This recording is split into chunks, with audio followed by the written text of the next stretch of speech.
It is styled Commonwealth versus David Ware. It's case 19M109. Mr. Ware has been charged with 1 count of menacing, a B misdemeanor, 1 count of disorderly conduct, 2nd degree, a B misdemeanor, and 1 count of resisting arrest, an A misdemeanor. He has entered a plea of not guilty, and today is his trial date. At this point in time, what we're going to do is we're going to call the roll. When you hear your name called, please say here.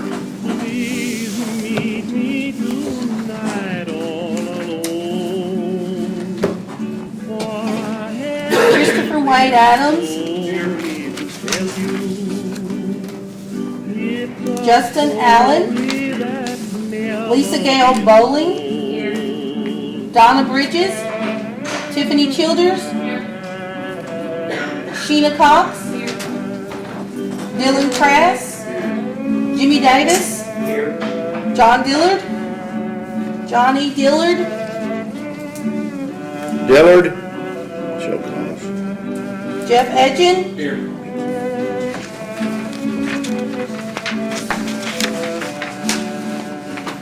Chandra Forster, Jerica Forster, Jerica Nicole Forster,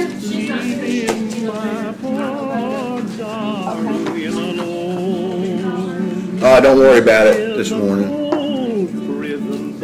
Just double check. She did get the show cause. April Gales, Kristen Gardner, Derek Goodson, Mr. Goodson is not here. Janet Gosson, Andrea Hammock, Carla Jackson, Gina Jones, Lashina Massey, Jason McCarty, Susan McClanahan, Leslie Murphy, Tamara Parker, Camiltia Ruth Perez, Carmelita,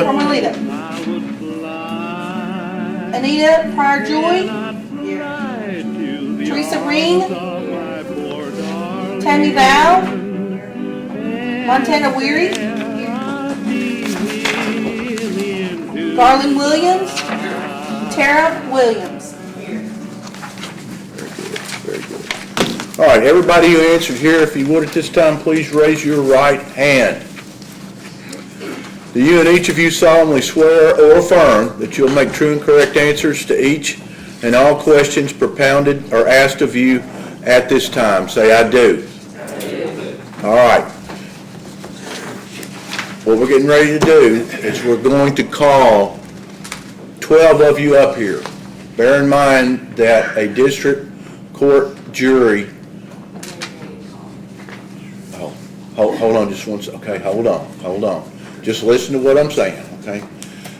District court jury consists of 6.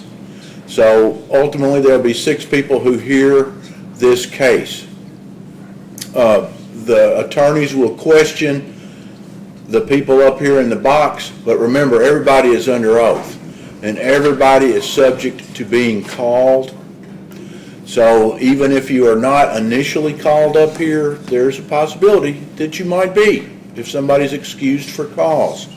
So pay attention to questions that the attorneys ask of you at this time. All right, Madam Clerk, if you would please draw 12. And when you hear your name called, come on up and the bailiff will get you in the right place.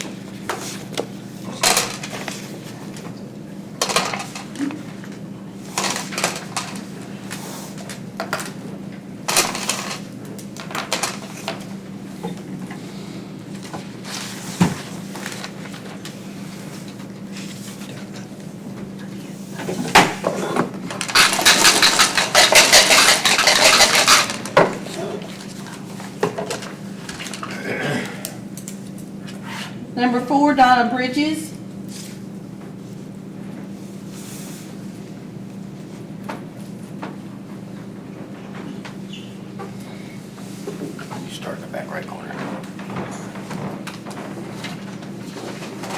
Number 22, Susan McClanahan.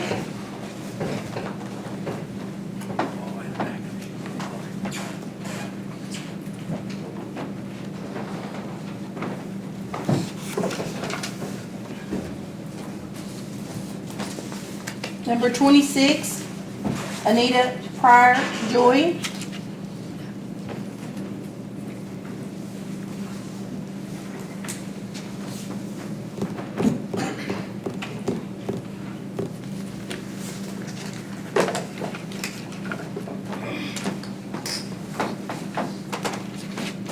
Number 29, Montana Weary.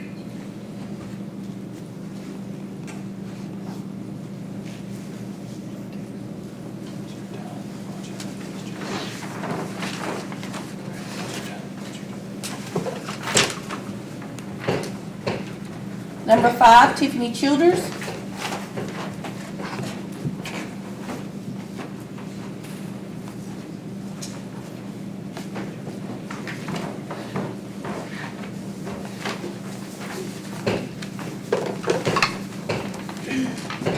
Number 2, Justin Allen.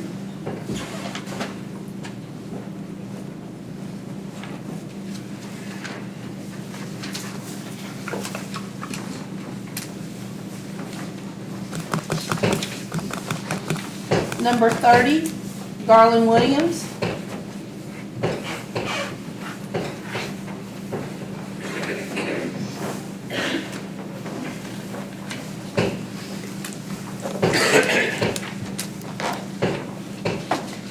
Number 17, Andrea Hammock.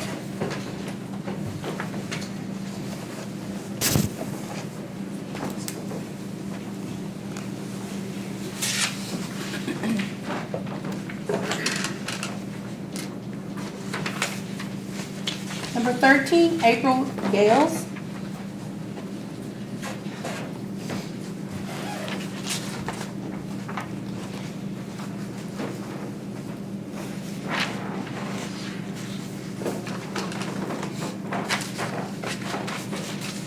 Number 24, Tamara Parker.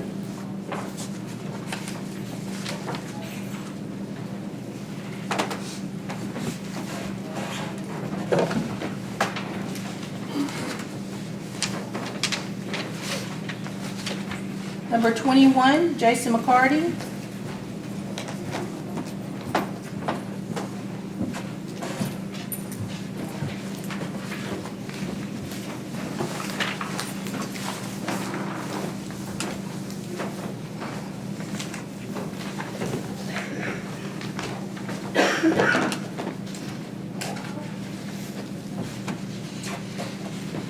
And number 19, Gina Jones.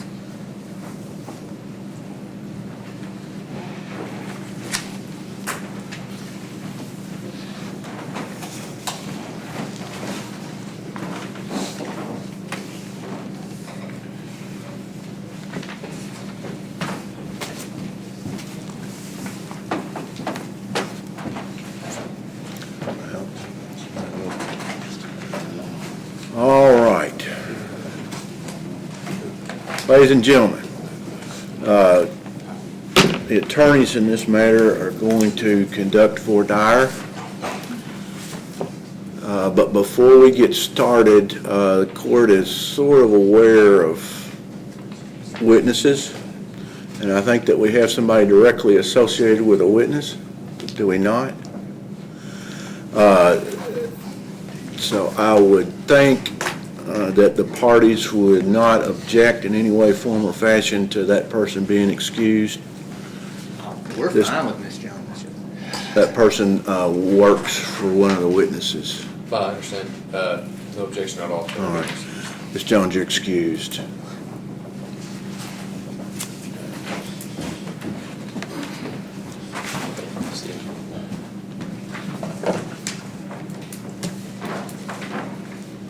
Number 8, Jimmy Davis.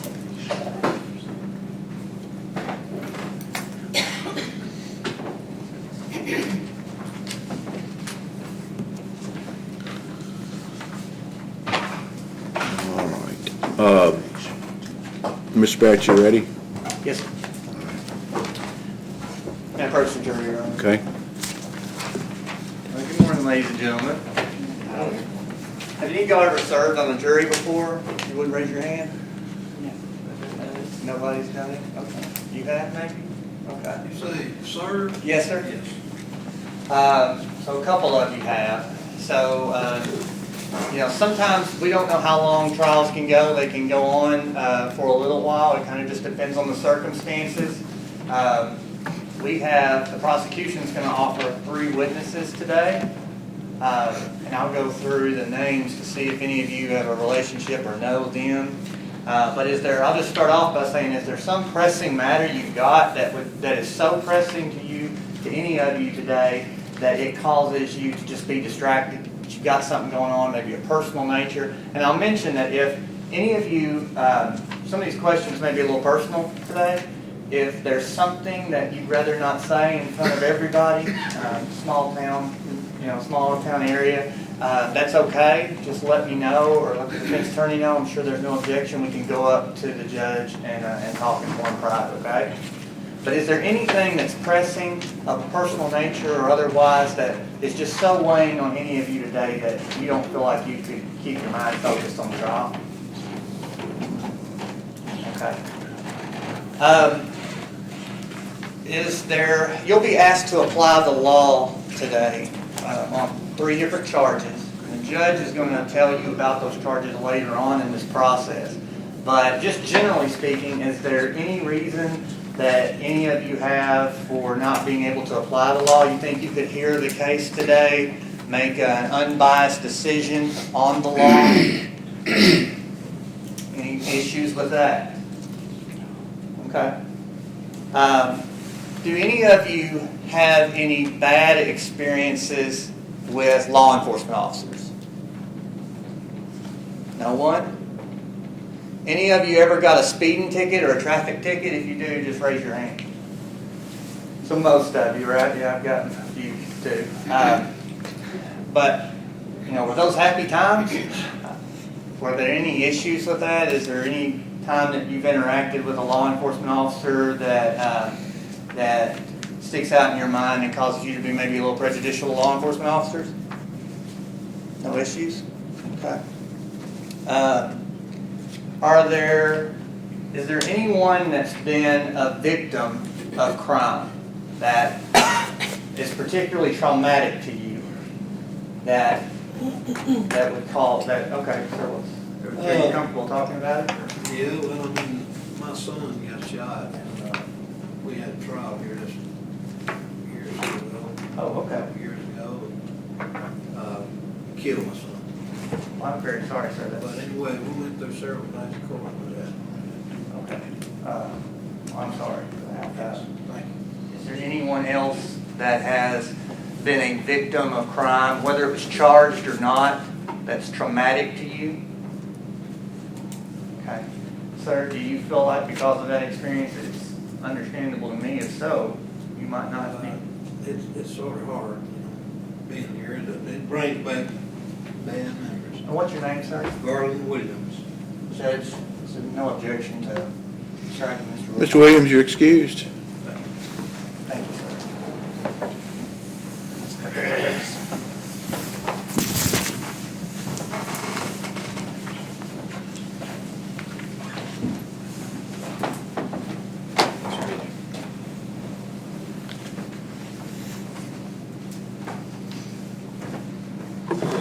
Lee? Yes, sir.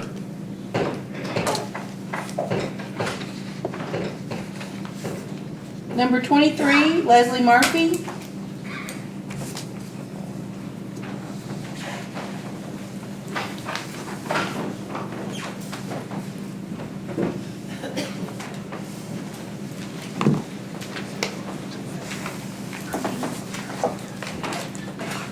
All right, Ms. Murphy, as you are headed towards your seat, is there anything that has been asked so far that it has given you any concern? Yes, I know him. You know, David Ware. okay. All right, that fact is known. We'll let the attorneys go further with it. How are you doing today? Probably not nearly as good now that you're in the box rather than out there. You mentioned you know the defendant. How do you know the defendant? That's who I would. Okay. You know the defendant? Well, let's just get that out of the way. It is a small town, like I mentioned earlier, so a lot of us know each other. But how many of you, by show of hands, know the defendant? Just two of you. And you said it's from a prior relationship? Was that experience influence your ability to sit through the trial today and render a non-biased verdict? No. Okay, so you think you could hear the evidence and make a ruling based on that? Okay. And ma'am, how do you know the defendant? Live in Fulton. Okay, live in Fulton, yeah. Do you know him in any other capacity just because y'all live in the same town? Okay. Would you knowing him because y'all are from the big city of Fulton have any impact on your ability to sit through the trial today and render a verdict? You're good. Okay, that's clear enough. Okay. So I'm Jason Batts. I'm the Hickman County attorney. I'm serving as special prosecutor today because of one of the witnesses. Do any of you, I know the answer, but I'm not related to any of you to my knowledge. But if now's the time that you've missed all our family reunions, please raise your hand. Okay, so I'm not related to any of you. I know a couple of your faces.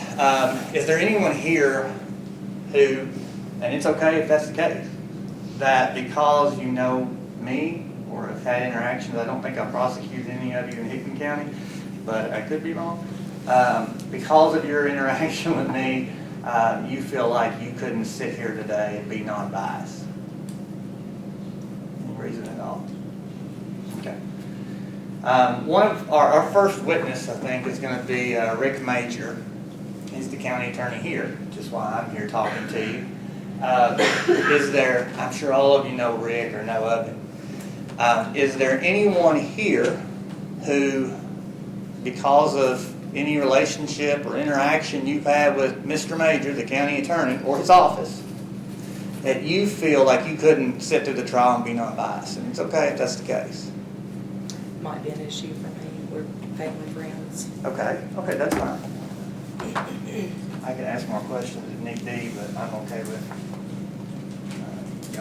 with her being excused, making a motion. That'd be fine. Just to follow up briefly, how are you guys family friends? Well, my husband's a police officer, so they worked really closely together over the years here in Fulton County. And do you think that relationship would bias your opinion? It could possibly. I understand. Thank you for your candor. Thank you. Any objection? No, sir. Ms. Parker being excused, you excuse Ms. Parker.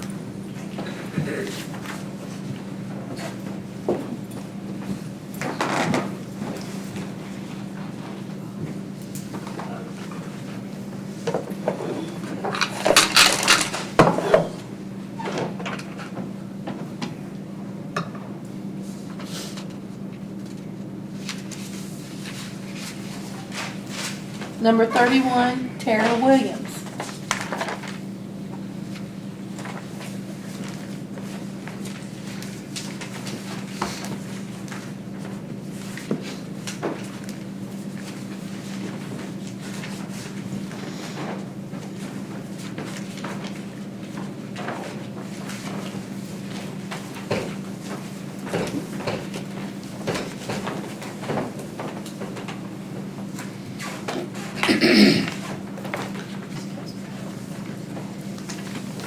Ms. Williams, any other questions that you have heard thus far to give you any concern? No. All right. So our first witness will be Mr. Major, like I mentioned. Our second witness will be Captain Alan Poole of the Fulton Police Department. Are any of you related to Captain Poole? Okay, any of you have any interactions with him or just knowledge of him or anything like that that would cause you not to be able to be non-biased today and just base your verdict on what you perceive the facts to be? Anybody have any problem with that? Again, it's okay if you do. And our third and final witness will be Sergeant Travis Bug of the Fulton Police Department. Is anyone related to Sergeant Bode or know him so well or have any interaction with him whatsoever in a manner that to you personally would cause you to have difficulty being non-biased in the trial today? It's okay if that's the case, just raise your hand. Okay. Is there anything I didn't ask that's causing, that one of you thinks or more, that would be a reason why you don't need to be here today? Okay, well, we thank you for your service. Mr. Ware is represented this morning by Peyton Wilson. Morning, ladies and gentlemen. Ma'am, what was your first and last name? I'm sorry. Tara Williams. Thank you, Ms. Williams.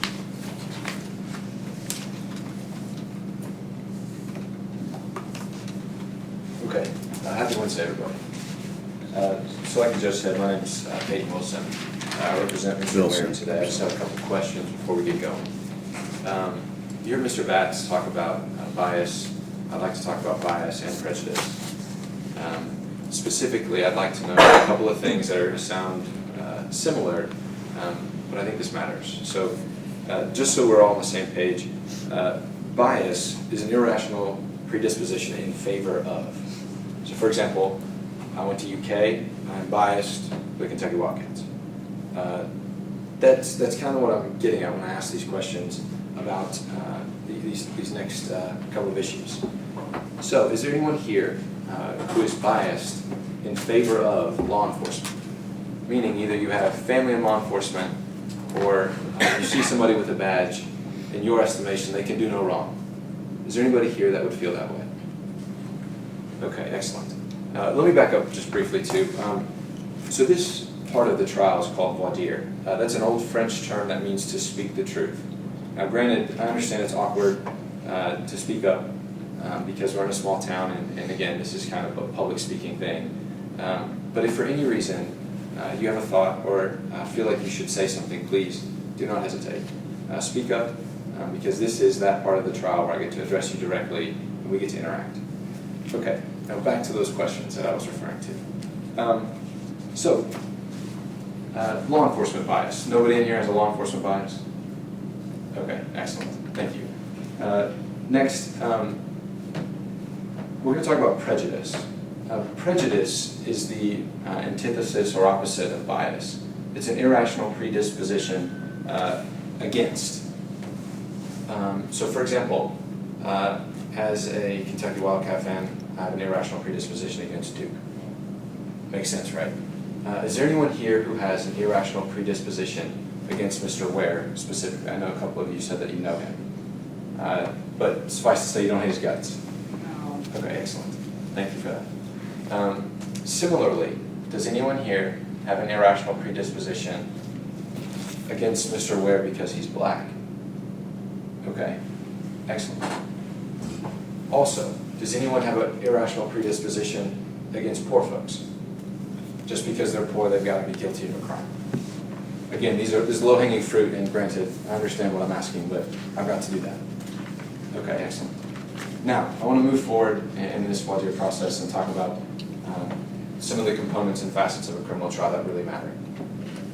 So, the standard of proof in this case, because it's a criminal case, is beyond a reasonable doubt.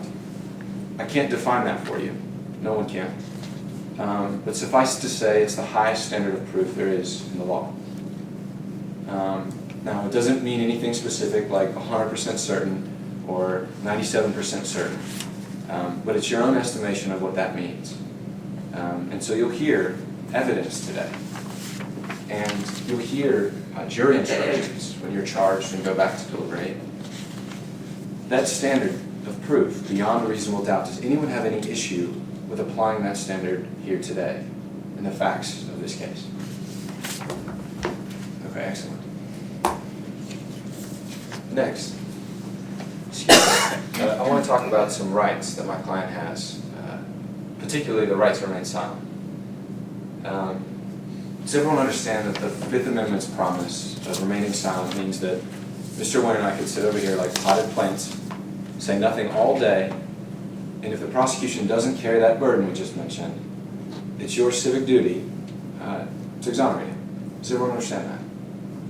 And that his silence isn't supposed to sway you one way or another about the facts that you hear. Does everyone understand that and does anybody have an issue with that? Okay, excellent. Next, I want to talk about the evidence that comes in. Mr. Batts mentioned some witnesses that you'll hear testimony from today. That's Rick Majors, 2 police officers, Officer Bogue and Officer Poole. That said, does anyone have an issue with hearing all of the evidence before you make up a decision regarding innocence or guilt? Meaning, is there anybody here that as soon as the first witness gets on the stand and alleges any criminal conduct by my client, you're automatically just going to convict him? Does anyone feel that way? Okay, excellent. Thank you. Again, this process is to ensure a fair trial, and so I thank you all for your cooperation. I look forward to trying the case in front of you. Thanks.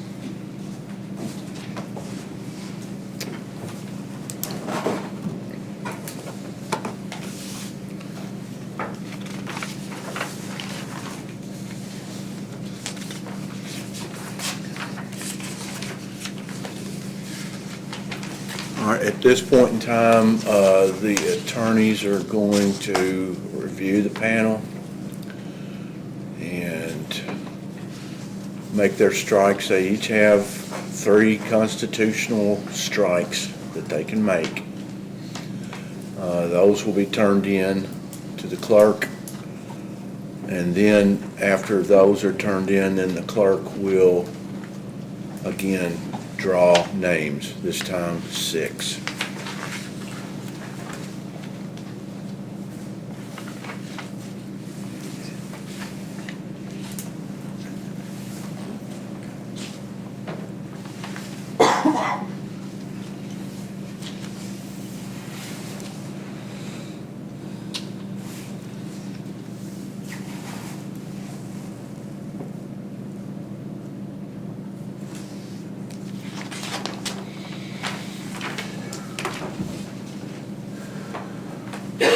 Just need your signature on it.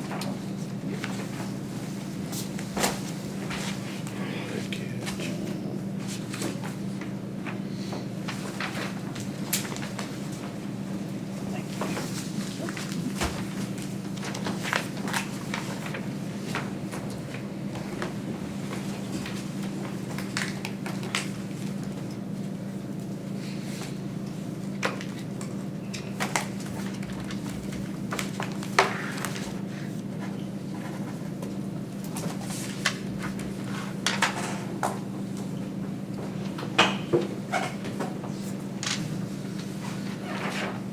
And just did my strikes. I learned the whole. Very good. Thank you.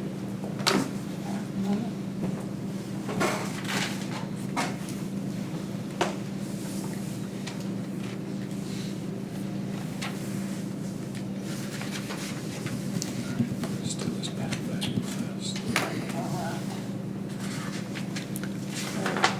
Huh? 78 for somebody. Good job. Let's go by the name.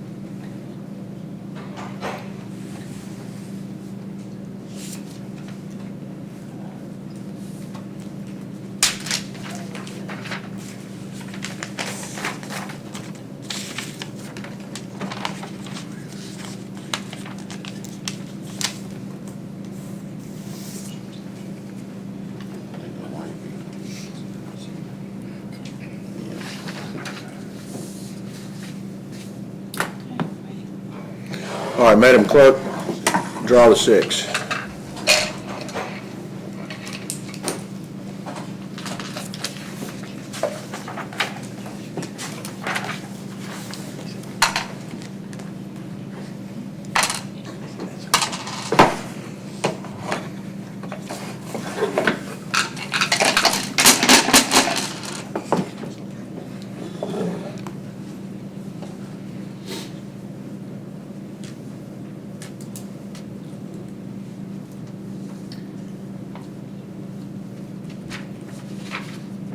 Number 29, Montana Ware.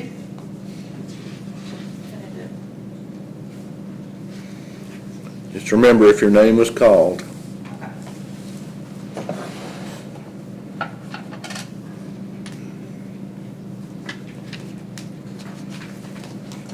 Number 31, Tara Williams.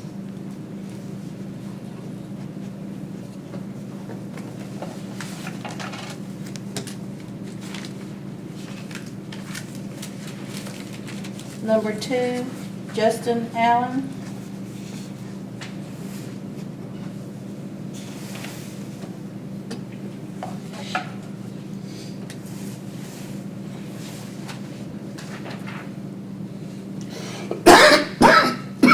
Number 21, Jason McCarty.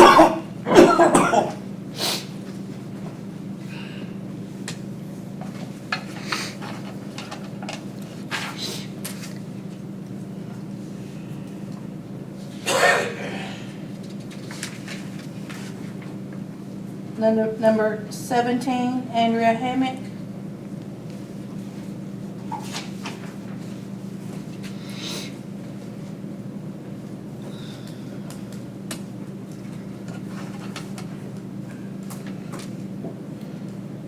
Number 5, Tiffany Childers.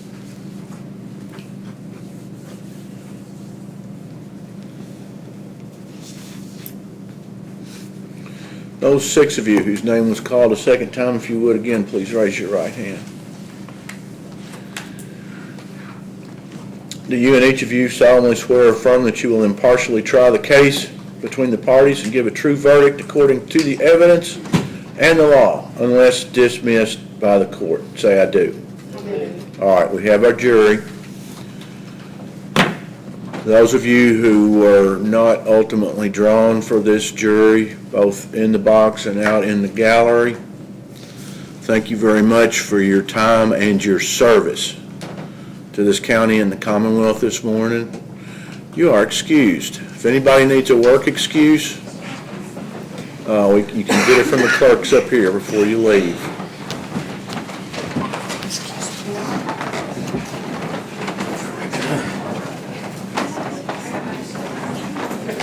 All right, we'll start in about, I don't know, 3 or 4 minutes. So if you need to get up, make a phone call, or visit the necessary room, now would be the time to do it.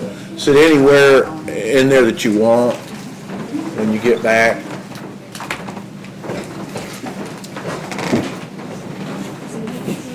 I saw 5 hands going up. Did you see going? I thought that everybody did. Of course, I was reading. Who didn't? Huh? See, they left the box. Thank you. It would be a worse nightmare. Excuse me?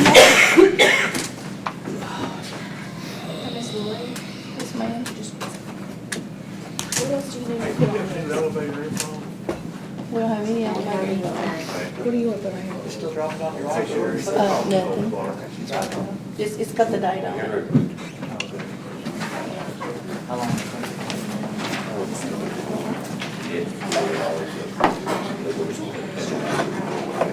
Really bad.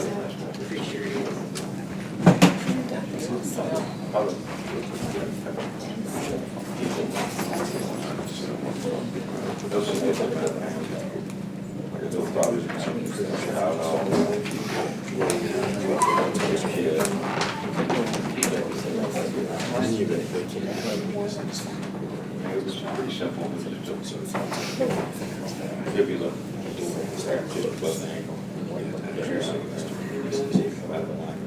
Could have been a lot worse.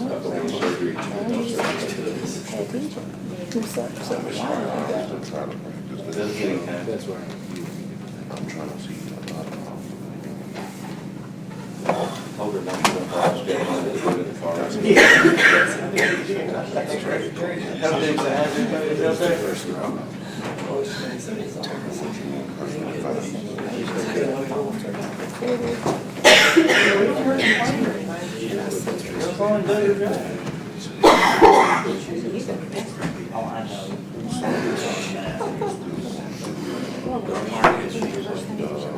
Police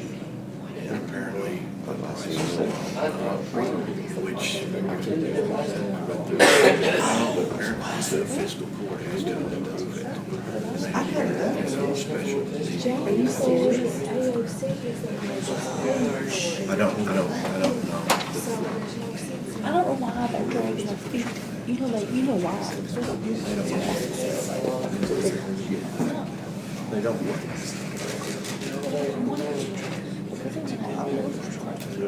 Well, okay, so we'll just keep doing what we're doing for the next 3 years. She said something about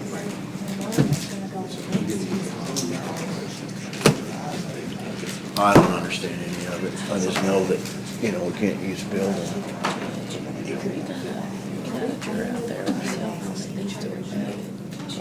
Okay.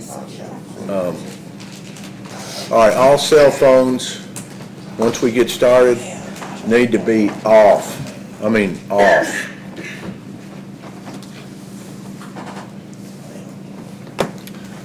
And also, when they go in to deliberate, they'll leave their cell phones out. They usually do that, sir. Okay. Yes, sir. All right, we're missing 2 drawers.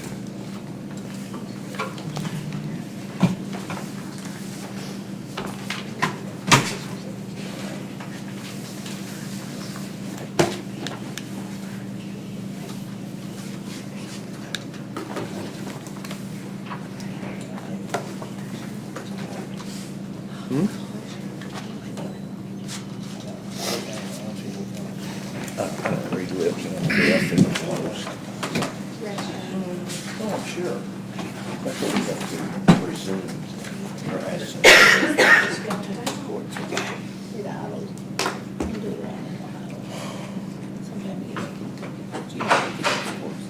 I'm working on it. I'm still good. We're still on.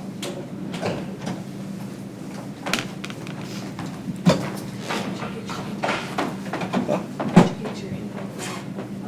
Nicole, she's downstairs, so.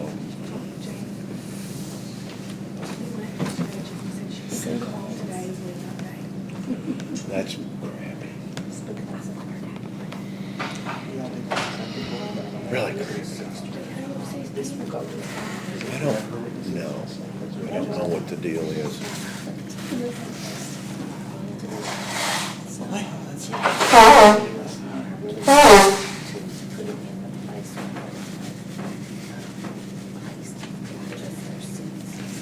If at any time you all need a break, just gently raise your hand and we'll break as soon as we're able, okay?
All right, Bella, before we get started, the rule has been invoked.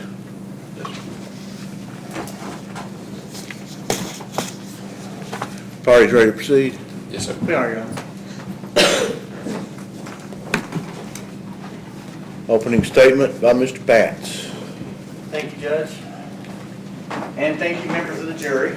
Again, I echo the sentiments of the judge when he said thank you for your service today. Fight or flight?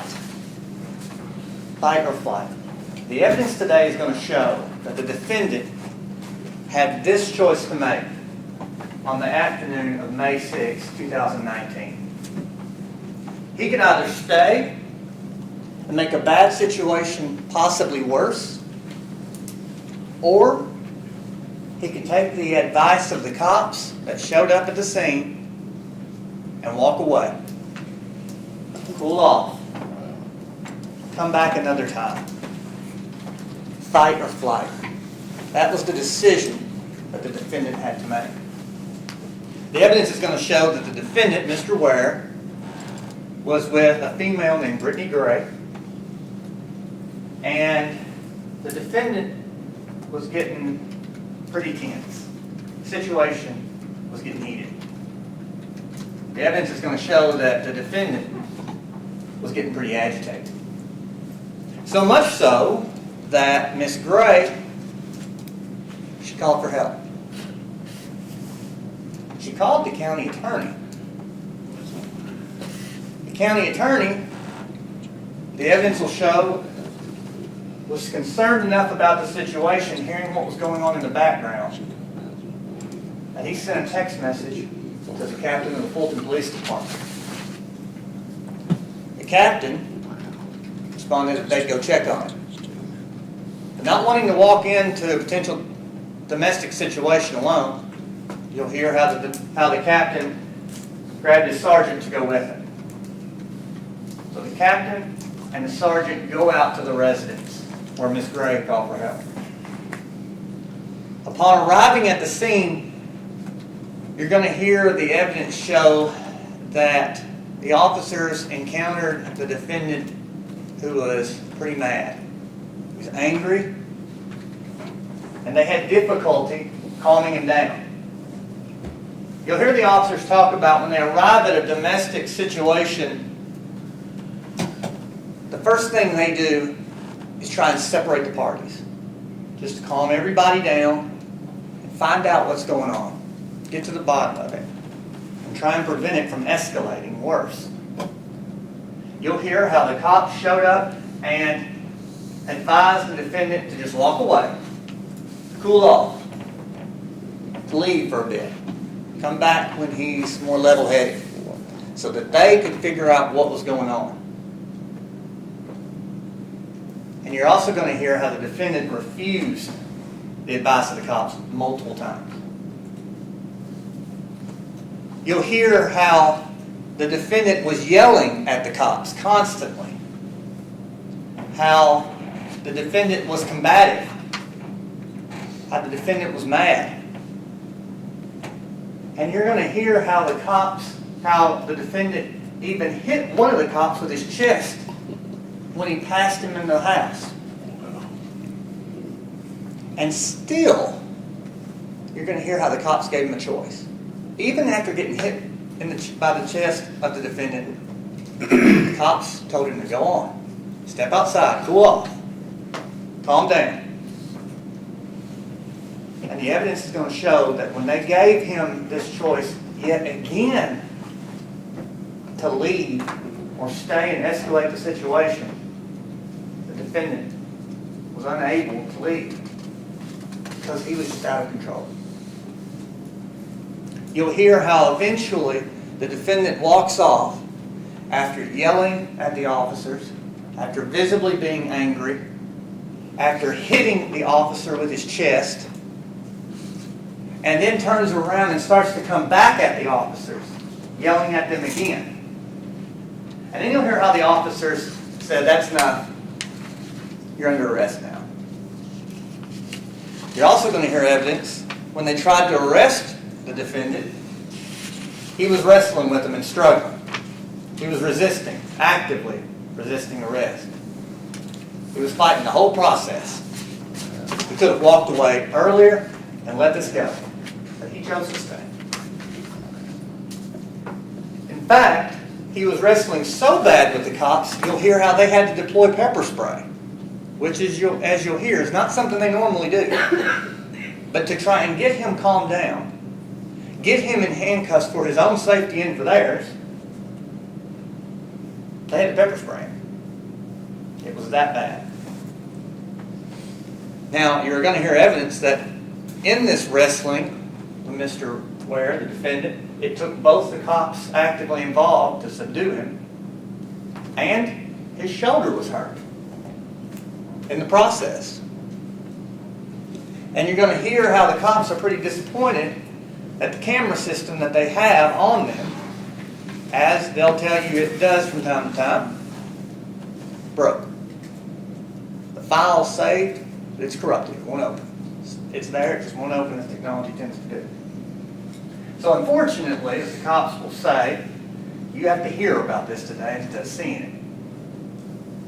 But the result of this fight or flight choice that they repeatedly gave the defendant, and they're wrestling with him to get arrested, to arrest him, after he yelled at him, after he refused the request to leave, after he bumped into him with his chest, they still didn't arrest him at that point, trying to de-escalate the situation. The defendant ended up with the charges that you're going to hear today. Innocent, disorderly conduct in the second degree, and resisting arrest. And that's the evidence we're going to put on for you today. We appreciate your time. Thank you. Mr. Wilson. Your Honor, may it please the court, opposing counsel.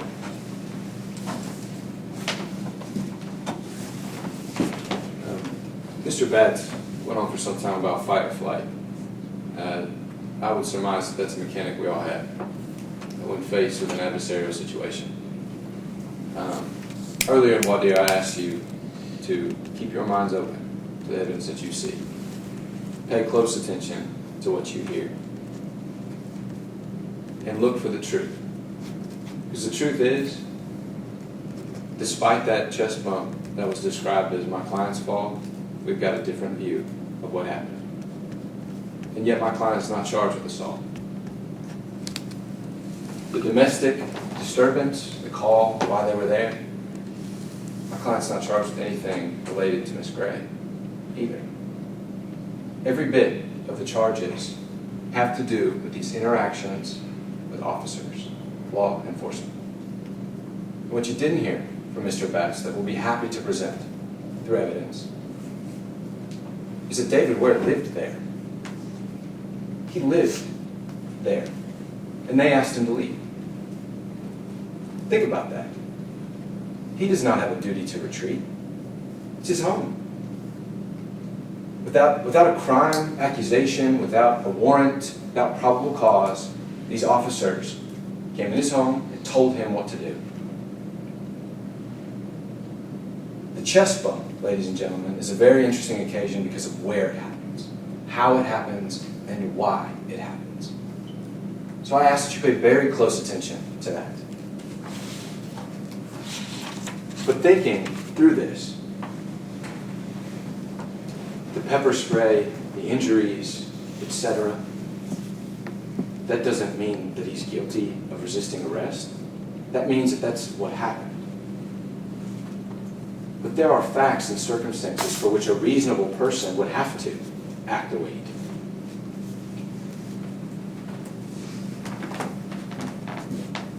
And with that in mind, I ask that you listen closely again to these officers' testimony. See where it takes you as far as finding the truth of what happened that day, May 6th, on OK Circle Road. Because ultimately, what you believe to be the truth will either convict or exonerate my client. Now, he's still cloaked in the presumption of innocence as we sit here now. He is cloaked until you go back to that jury room and ultimately you get to decide whether or not he's guilty or innocent. But remember, that standard of proof is beyond a reasonable doubt. That's a high bar. Facts, evidence, find the truth. Stay tuned, folks, because this is a very important case and there are some very conflicting stories that you'll hear. Thank you. Call your witness. Judge, we call the county attorney Rick Major to the stand.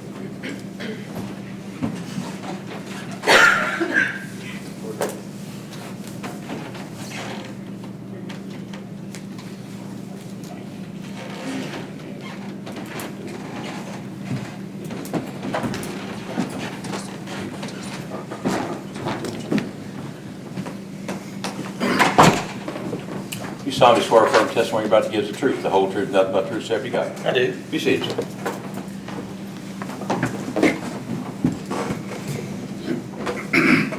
Good morning, sir. Good morning. Can you please tell us your name and a little bit about yourself? All right, I'm Rick Major, and I'm the county attorney here in Fulton County.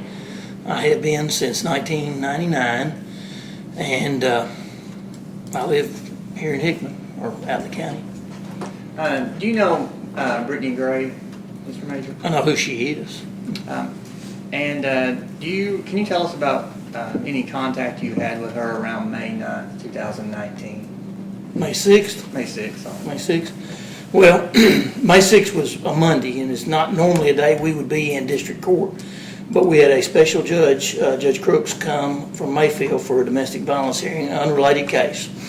And so at about sometime around close to 1:30, I came over from the office to the 3rd floor, and I was in the jury room waiting for my case to be called in the 3rd floor on our district court with Judge Crooks.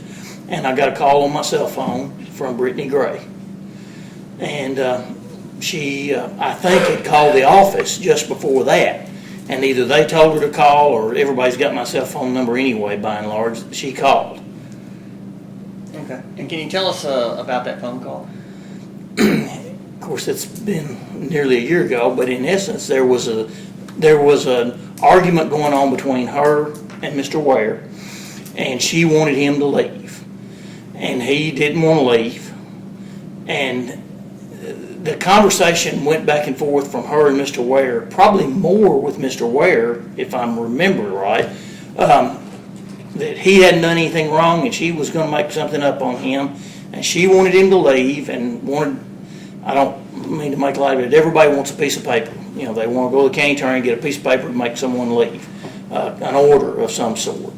And it was back and forth and back and forth, and I know Mr. Ware, and he was trying to tell his side. It was like a mini trial going on my phone between them, back and forth.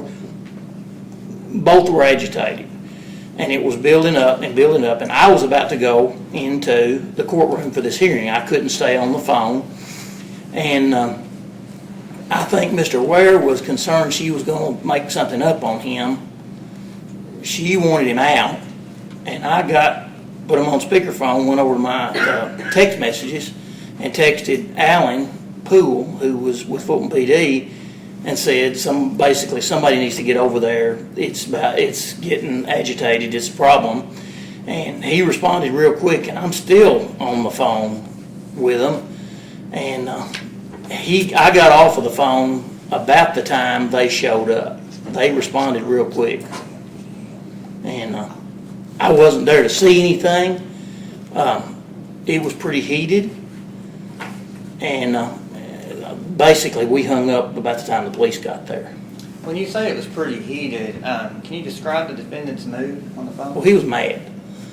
He wasn't cursing me. He was not taking that anger out on me particularly, but he was mad at her, and he was mad at the situation, and it is just escalating further, and so I just wanted Alan to respond so that we didn't end up with a fight between them. How did you know he was mad? Was there any cues in it, or was his voice or tone? Oh, it was. He was saying he was mad from that standpoint. I can't quote to you word for word what he said, but he was angry about her trying to make her leave, making that stuff up. He didn't want to get in trouble for something he didn't do. I mean, in one respect, very logical argument. Don't send the police to arrest me. I've not done anything, but it just kept, the anger level just kept going up. It was volatile, I will say, just enough that I could tell from listening to the conversation. It was volatile. And to your knowledge, it was the defendant on the phone with you? I recognized it to be his voice. He identified himself, I'm sure. I mean, I know Mr. Ware, and there was no doubt that it was him on the phone with me. And no further questions at this time. No, just a few. I'm gonna move around and see it.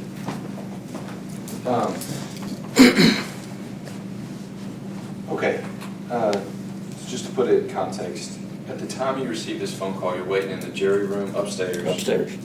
on a domestic violence case. Mm-hmm. That has nothing. Unrelated to them, nothing to do with them. I understand. But suffice it to say, you've got that case in your mind when you field this phone call. No, I got David Ware in mind when I filled this phone call, to be honest with you. Okay. I really didn't know anything about the facts of the other case, or even really why Judge Whitesell withdrew, other than that it was Jim Paetzel's granddaughter. It was an arraignment with Judge Crooks, Okay. or pretrial something to do. But you mentioned the volatility, I think those are your word, volatile, nature of Mr. Ware's emotions at that time. Did that concern you? It did. Okay. And your response was to text Officer Poole? That was, yes. Okay. Did you call 911? No, I texted Officer Poole. Okay. Of course, I was on the phone with him the whole time this was going on. With Mr. Ware? And Miss Gray, but really more Mr. Ware. Right. And just to back up, to your knowledge, did Miss Gray call anyone else before she contacted you? I think she called the office. They were eating lunch immediately, and then they said call or, Right. I think. And just to be clear, this was about it sounds a lot like an eviction. Is that right? If they'd been sitting in my office calmly talking about it, it could have been. They were living together. It apparently staying together, and she wanted him out. Okay. So suffice it to say, though, Mr. Ware was cohabitating with Miss. I assume that they had a relationship. Now, I don't know enough about all this, but it was apparent that they were a couple to some degree, and that it had broken down, and she wanted him out, and he didn't want to go. Sure. In fact, he said he didn't have to go, wasn't going to go, if I remembering right. It was, I'm not going to go, she can't make me leave, and this kind of stuff just building and building and building. Right. In your experience as a county attorney, I'm sure you've run across couples who feud. Correct. Is that odd for couples to get volatile when considering seemingly the end of a cohabitative relationship? No, it's not odd. In fact, that's why I called the police. I mean, that was my concern. I understand. It's not odd. And it's not, people may be thinking, well, why they call the county attorney? Well, it's not odd. That's not odd, because as odd as it may sound, lots of people across the county, whether they are clients or not clients, have my direct access to my phone. Sure. And I get that call a lot. Sure. And to your knowledge, to this day, is there like an EPO or DVO out against Mr. Ware? In this case? Not in this case. I don't know of any current domestic violence order that's against him. Okay. Thank you. Any redirect of this witness, Mr. Batts? You mentioned, Mr. Major, that in this case, there's no domestic violence order. Is that correct? To your knowledge? Not that I'm aware of in this case. Okay. Just clarifying. No further questions, Joe. No problem. Thank you, Mr. Major. Thank You're you. excused.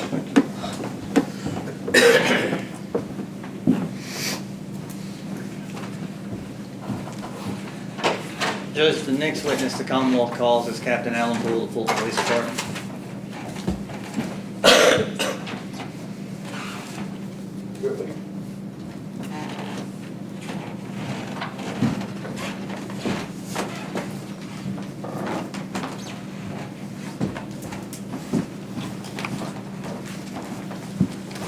Solemnly swear affirm testimony you're about to give is the truth, the whole truth, nothing but the truth, so help you God. I do. You see it, sir.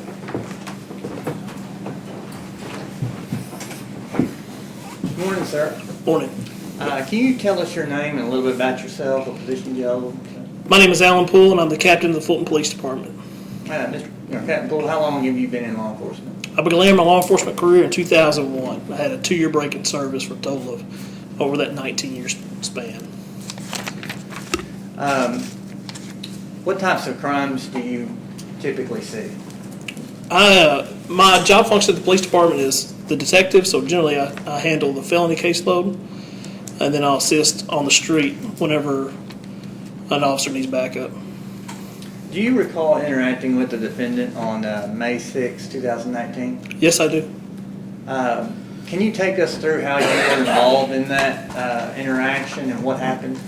I received a text message from the county attorney, Rick Majors, that there was a disturbance taking place at Brittany Gray's residence and that Mr. Ware was getting irate.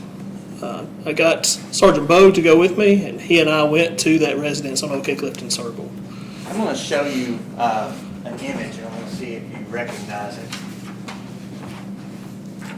Yes, that's a screenshot of the conversation that Rick and I had. Okay. Is that from your phone? It is. Is it true and accurate to the best of your knowledge? Yes. Judge, I'd ask that this text message from the county attorney to Captain Poole be entered into evidence and marked as prosecution exhibit A. Judge, I'd raise the same objection I did in chambers.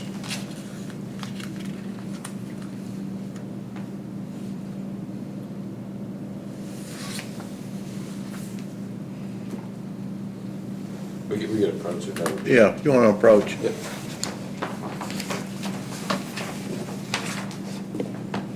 He testified to all that. Judge, he did. He laid the foundation that he put it in there, and we just couldn't introduce it without Mr. Poole. Captain Poole, because it's his phone. So certainly the objection again is raised on the discovery basis. I understand the court's position with respect to relevance and the foundation requirement. It's just Well, again, 7.24 is a broad rule. So you did not have this 2 days ago. 2 days ago? Reasonableness trial, I mean, this has been set for a while. It's February, happened in May. Because we've mentioned the text message almost every hearing we've had. Yes. Plus, The other big problem, oh, never mind, there it is. I was going to say the date problem, but it's on there. Check something here.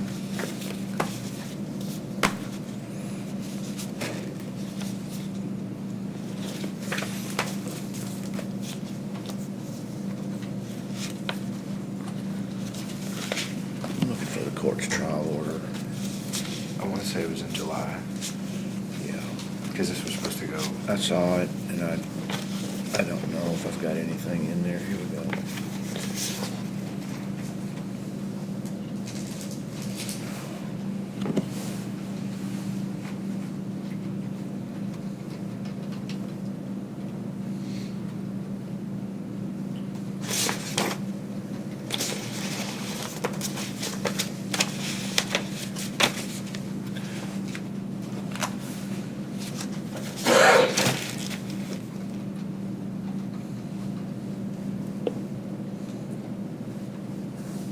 Judge, Mr. Major's already testified. I know, he did. The only thing, I mean, he didn't mention anything about that first sentence. He didn't characterize the call as, He said that he got a call from Ms. Gray. yes. Judge, I'd be happy to, under 105, have a redaction. I mean, we can take out the first sentence. now. Just take that out. Okay. Okay. So Redact it. can it just be introduced with that redaction? Yeah, that's what we'll do. We'll introduce it with that redaction. This is what I need out. I need that word out, redacted. You just need to make a copy. And then make a copy of this. You see what Okay, I'm saying? okay, I got you. I'm gonna circle it, You just- because there's no copy right All right, I can take all right. So is it entered in No, he the just. It's entered with that redaction. redaction? And with that, mhm. This word Do it back there in, has been redacted, just this one word. Just this one Bond. word? Correct. Okay. So one word. Okay. The rest of it.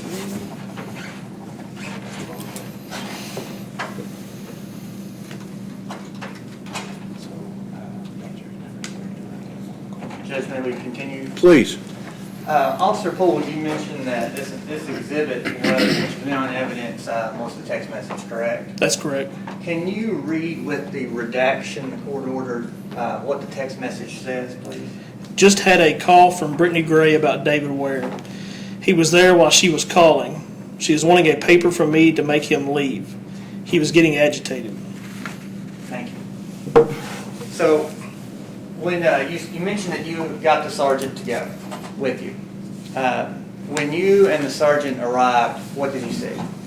When I arrived, Mr. Ware was sitting in his vehicle parked. The apartment is at the bottom of Oak Clifton Circle. Oak Clifton Circle has a hill and then it turns. And he was at the bottom of that hill by the turn, and his car was backed up perpendicular to the sidewalk. And he was sitting in his vehicle. He was on the phone, on speakerphone, and he was yelling into the phone on the other side. And after a few seconds, I realized he was speaking with Mr. Majors. I could hear Mr. Majors' voice coming through the speakerphone. He was having that conversation, and Officer Bogue went and made contact with Miss Gray. And again, on a domestic, we try to separate the two parties, obviously, to calm the situation down. So I stayed out with Mr. Ware, and Sergeant Bogue was with Miss Gray. They went into the residence. Mr. Ware was, from the conversation, it appeared that he was about to leave. And he was started into the residence, and I told him not to enter the residence because she was in there. Sorry to interrupt, you said he was sitting in his car when you got there, right? That's right. He was sitting in the driver's seat of his car.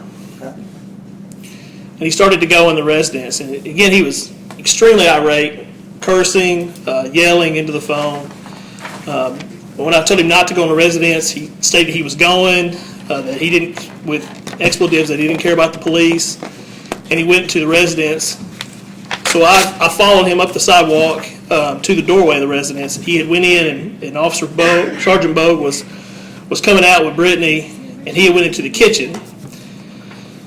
The apartment is a duplex, so where the front door is on the dividing wall, the duplex, if that makes sense. So that front door opens up to that dividing wall. And I was standing with my back to that door up against that wall. He was in the kitchen. Again, he was still cursing and yelling and screaming expletives at everyone. He came out, and as he was coming through the door, he came up and bumped chest and brushed me there at the doorway. But again, he was leaving, and that was probably the best solution at that moment was for him to leave. When you say bump chest, what did he do? He come up and placed his chest against mine and then rubbed off of me. So he came up, and he actually touched me chest to chest and then pushed, like he was trying to push back past me. Where was he looking while he did this? At me and then out the door as he was sidestepping out the door. Did he have room to go around you without hitting you? Absolutely, he did. So he goes out onto the sidewalk, and Brittany is sitting there on the front porch, and he is, again, cursing at her. And he starts down the sidewalk, and he's still cursing at her and cursing at us. Very, very agitated. And I tell him, if you don't calm down, we'll have to arrest you for disorderly conduct. And he turns around, and he starts back, and he starts hollering at me and coming at me like in an offensive stance, like I thought he was coming to actually fist fight me up there. And asking me if I had a problem. Do you have a problem? You have a problem? He was throwing his hands up in the air, like coming at me. And I said, no, you're under arrest. And so we went to place handcuffs on him, went to grab him to restrain him, and he started backing down the sidewalk, kind of at a fast pace, backwards, like trying to get away from us. And we had a hold of his wrist. And by this point, we've gone back to the car. We can't get his wrist around to get handcuffs on him. He's still cursing and screaming. We get back to the back of his car. We're up against the back of his car, and we're still trying to get handcuffs on. I think at this point, Sergeant Bogue had one handcuffed on the left wrist. He was on the left side. I was on the right side. He was still actively fighting us there at the car. So I reached over and I told him, if you don't fight, I'm going to pepper spray you. And so I reached over on. I don't wear a duty belt. Normally, I'm normally in street clothes because I'm the investigator. Officer Bogue was standing there, and I reached over on Officer Bogue's duty belt and pulled his pepper spray from his duty belt.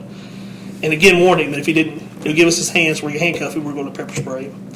I sprayed him and sprayed me in the process. And then he finally submitted and we got him handcuffed. So then we started the decon process for both of us. When, were you telling the defendant to leave or asking to leave at the beginning of it? Was that right? It appeared from the conversation that he was going to leave. Like that was what he intended to do, was to leave. So that would have been, if he'd have come up and said, you know, we've been into it and I'm leaving, that would have been great. He could have went on about his way. We talked to her, took a report, and moved on. But it just continued to escalate from there. So my impression was, even up until he, bumped me inside the residence, the residence, that he was intending on leaving, but then he turned around and just, again, was just angry and coming at both of us.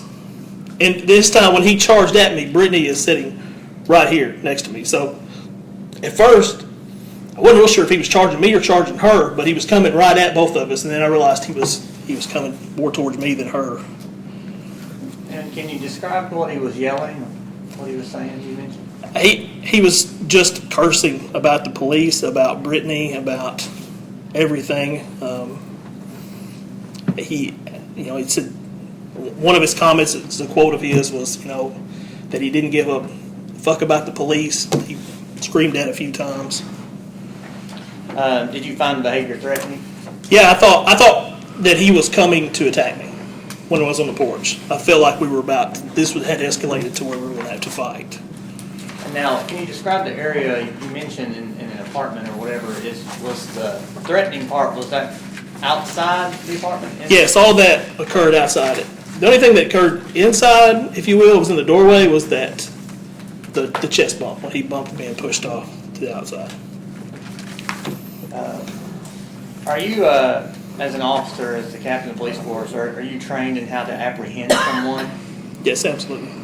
And was Mr. Ware, was the defendant under arrest when you got there or anything? No.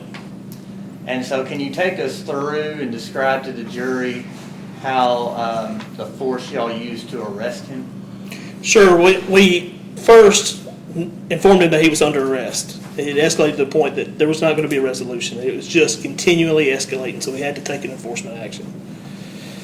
So we informed him that he was under arrest, and the next thing is we just, grab him and put him in handcuffs if that's, it's the least level of resistance. And that's where we were. And then by the officer's presence, the verbal commands, and then what we call soft open hands, which is the grabbing to get him handcuffed.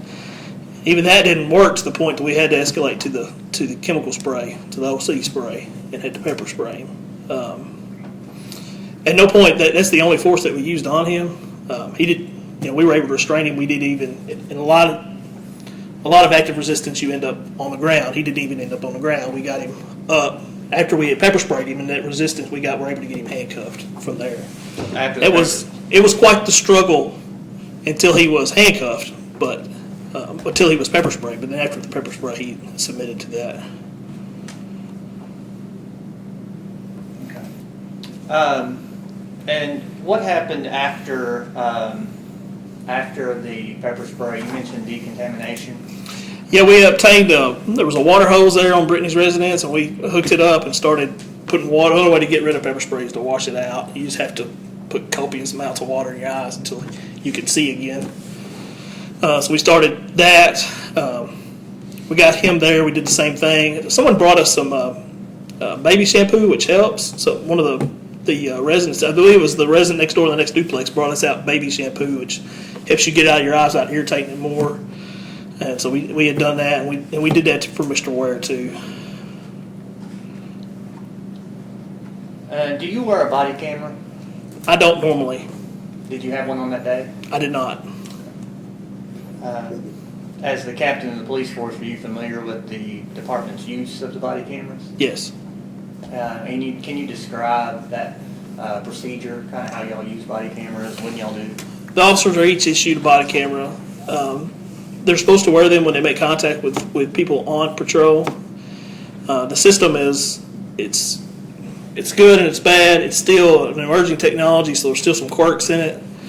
The officers record the interaction with the community throughout their shift, and then they put it on, it has a docking station in the police department, and it automatically downloads to Axon, which is actually the company that makes tasers as well. And it automatically downloads that, places it in an officer's folder, and then they can go back and review it from there.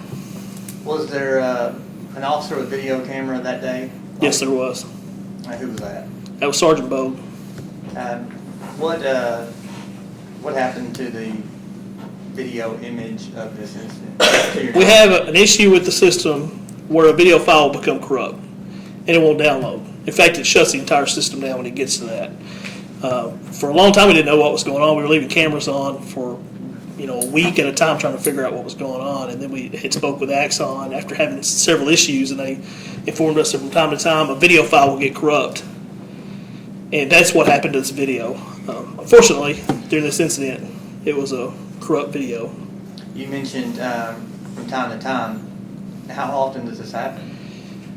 I'm going to say, we have 9 cameras active in the system, and probably at least once a month we're having an issue with one of the cameras having a corrupt video. You mentioned the company knew about this issue, I guess. Yes, the company actually called and walked us through on how to remove that one video so that the camera would go back in service. The camera just is almost useless after it has that.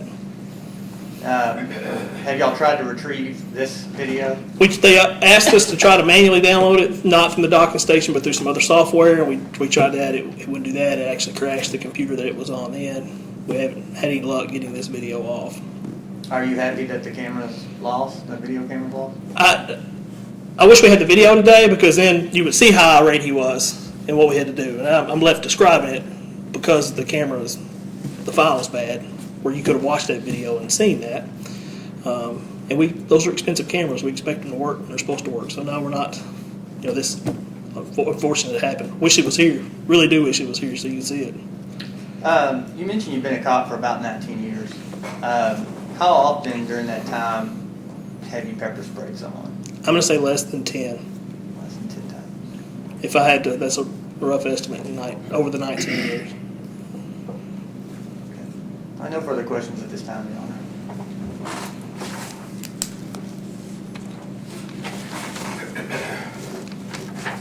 Just a second. Okay. It's Captain Poole. That's correct. Okay. Good morning, Captain Poole. Okay. I'm just reading through my notes on some of your testimony. Okay. I want to readdress the dynamics of the interaction you had with Mr. Ware that day. Okay. It was your testimony, I believe, that Mr. Ware chest bumped you while on the porch. Is that right? No, in the doorway of the residence, just inside the door of the residence. Okay. So you were actually inside the residence there at, it's OK Circle Road? It's OK Clifton Circle, yes. Okay. So at that residence, you're actually inside the residence? Right, about maybe a foot and a half. Okay. So suffice to say, just inside the door? Yes. Okay. And it's your testimony that at that time, and I know this is probably a brief interaction that happened 6 months ago, 8 months ago, but it's your testimony that he just walked into you at that point? Yes. So he didn't say anything? He was, when he walked up to me, he did, when he touched me, he's like, excuse me, kind of in a sarcastic manner as he was coming by me. Okay. But it's your testimony that he didn't, I guess, express an interest to leave before the physical interaction? No, I don't recall that, no. Okay.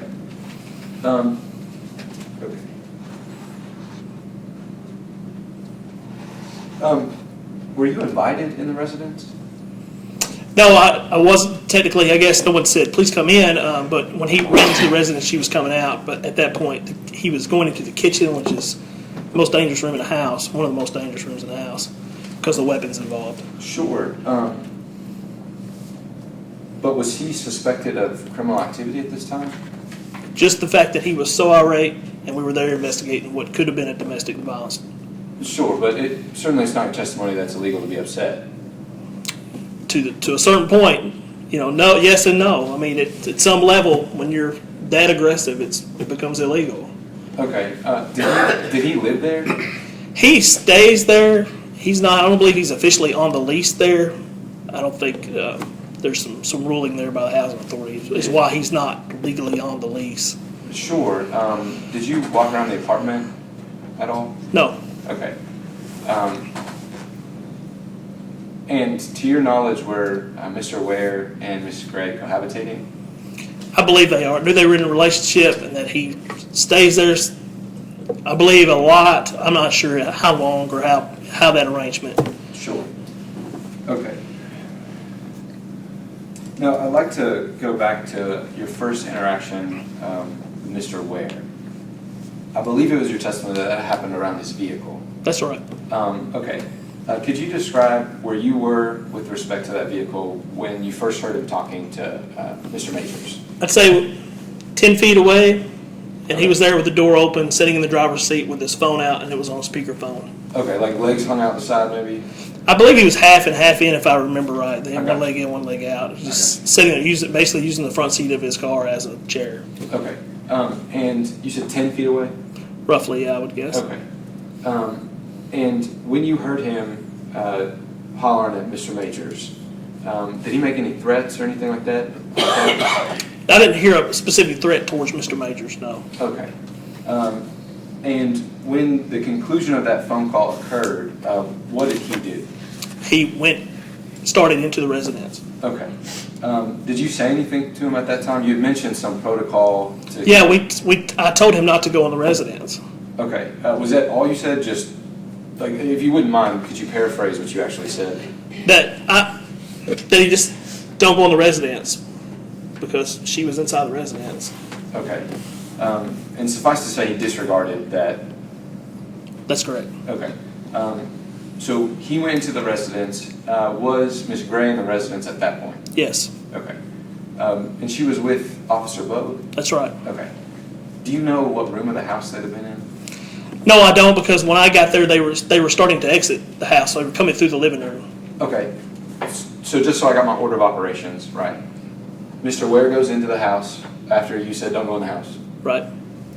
Ms. Gray and Officer Bode come out of the house. They were coming out of the house as I come up there. Right. And then you occupy that space where this physical interaction happens between you and Mr. Ware. That's right. Okay. I'm just making sure I've got that clear for the jury. Okay. At that point, the chest bump occurs. Did he injure you when that happened? No. Okay. And once he's past you, what happens next? Brittany's sitting there on the front porch, and he's cursing, screaming at her, cursing at us, and he starts to head down the sidewalk to leave. Like, in my impression at this time was that he was going to leave the residence, and we were going to allow him to leave. Okay. And then he gets down the sidewalk, and he again turns around and starts back towards us, towards Brittany and I standing there on the porch. Okay. But suffice it to say, at that time there was no other, I guess, physical altercation or interaction before he goes to leave and then doubles back? Right. Okay. Between he and I, there was no other physical contact. Well, I just meant generally, but you're saying specifically too, between you two? Right. Okay. Now, when he doubles back, is there something that causes him to double back? Somebody yell at him, or? Not that I'm aware of. He's yelling at Brittany, and he's just, again, extremely agitated. Sure. And he's turning around, and I don't recall if Brittany had said anything. Those situations can get out of hand fairly quick. Right. And he was, just angry. Just turned around and was angry and coming back towards us. And then he was asking me if I had a problem.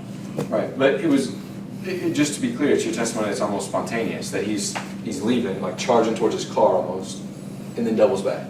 Right, he probably gets 10, 15 feet down the sidewalk and then turns around and comes back. Okay.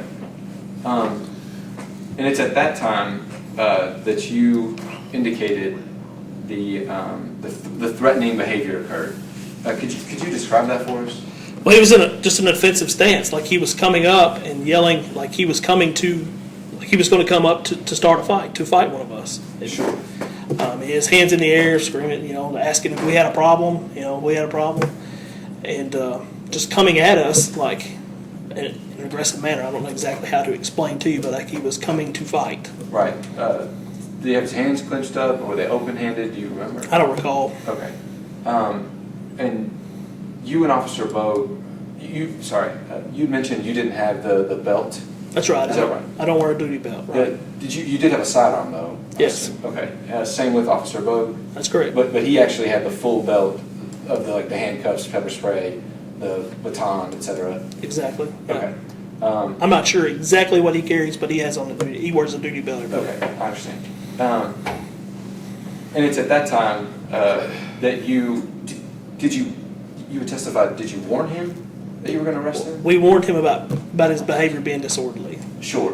Do you know when that warning was let? I believe it was when he come out and he was yelling at Brittany as we were coming out the door. Is when we warned him about the disorderly conduct. So as he's coming off the porch, yelling, we tell him you're being pretty disorderly. We're going to arrest you for disorderly if you don't calm down. And then excuse me, just to be specific, was that you or Officer Bogue? That was me. I told him that. Okay, so it's at that time you say essentially, I'm going to arrest you if you keep this up. Some of that effect. Some of that effect. Yeah. Okay, I understand. Okay, and you had mentioned earlier that the soft open hands. Could you explain that? Just that we grabbed his wrist and tried to get him behind his back. Sure. To arrest him.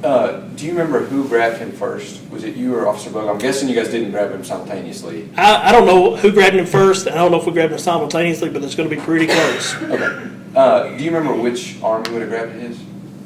I was on his right side. Okay. And so that Officer Bogue's obviously on the left then? Right. Okay. Now, when you get him back towards his car, and pardon me again, you had described the vehicle as being perpendicular. Could you explain that with respect to the road? Sure. If the wall here is the sidewalk, his car was parked just like I'm sitting, facing. But the trunk was against the sidewalk. Okay. So normally you park parallel to the curb. He was perpendicular with the curb. Sure. And once you got a hold of his arms, I'm guessing y'all are facing each other. So it would have been you here, right side, Officer Bogue, left side, facing one another. Yes. Is that right? Okay. And this, the soft open hands deployed initially, does that go, I guess, towards the house or away from the house? Away from the house. This entire time he's backing up towards his vehicle. Okay. When did he start backing up? Whenever I said you're under arrest is when he started to back up. Is when he started to retreat from the front porch. Okay. And that's when we started towards him to make the arrest. Sure. Did you get a hold of him, or did you say you're under arrest and then get a hold of him? I told him he was under arrest, and then we went. Okay. No, is it the case that you actually have a hold of him when he starts walking backwards? No, he's trying to go backwards first, and then we were able to get a hold of him. Okay. So he's trying to get away from us as we're going towards him to arrest him. Sure. And then you get him up against the car, right? Right. He backs up. We're actually really more just following him because we're trying to get his hands behind his back. So he's going backwards. Right. We're trying to get his hands behind his back, if that makes sense. And he backed up to the point where we all three as a unit moved back to the back of his car. Sure. And in no time he turned his hips and tried to run. No, not that I recall. Okay. So essentially it's like a back pedal, or like almost like a walking backwards. Well, yeah, he was moving backwards. It was a little faster than a walk. Okay. And then once you get him up against the car, you got a hold of right arm, right wrist. Do you know where you had a hold of him? At the wrist. Oh, just down? Hand to wrist. Okay. And you had said you reached to Officer Bogue's belt to grab his pepper spray. Right. How long had that gone on before that happened? A few seconds, us telling him that we were trying to handcuff him. In fact, we even warned him that we were going to spray him before we sprayed him. Sure. What were there warnings that you gave? If you wouldn't mind, did you say stop resisting, or you're under arrest? But get on the ground? normally, I can't recall exactly what was said. The normal saying is just put your hands behind your back. Get your hands behind your back. Get your hands behind your back. Stop fighting. Sure. Put your hands behind your back. How would he have done that? Because if I'm, and correct me if I'm wrong, he's facing y'all, and you got a hold of him, and he's going backwards. Is it possible for him to get his arms behind his back if y'all got a hold of him? Absolutely. Okay. All right. And then Once the pepper spray is deployed, what happens then? Now, as far as seeing anything, I'm shut down too, because when I pepper spray, he and I both. Now, by that point, we were able to get his arms back and both handcuffs applied to him. So, Okay. but I can't see anything else at this point very well at all. When you got the handcuffs on him, and I understand that you're visually compromised, Right. did he come forward when that happened? I don't know. Okay, so you don't know if you turned him around actually like over the car behind his back, or if... I don't think so. I believe he was cuffed right there. Okay, I understand. And his hands were actually behind him at that time? Yes. Okay. Thank you for your testimony. Nothing further. Just one question. I just wanted to know how you pepper sprayed yourself. Well, I reached across to Sergeant Bogue's duty belt and I pulled the pepper spray off of his duty belt. And then I got my other arm around where I had him kind of pinned. And so I just blindly, with the pepper spray can, because he was down and dodging us, sprayed. And when I sprayed, it came across and hit me too. Can you describe the struggle while you were arresting him? He was actively trying to resist us from putting handcuffs on him. Well, he was trying to get away, if you will. He didn't make any moves like counsel said to flee, but he was not wanting us to put handcuffs on him. No further questions, John.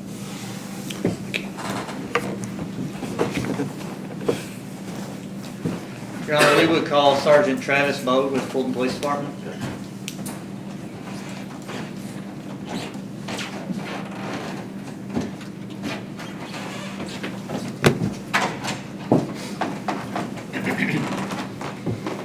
You solemnly swear or affirm testimony you're about to give is the truth, the whole truth, nothing but the truth, so help you God. Yes, sir. Be seated, sir. Good morning, sir. Good morning. Can you please state your name and just kind of describe a little bit about yourself for the jury, please? Yes, sir. I'm Sergeant Travis Bogue with the Fulton Police Department. I've been employed there since 2016.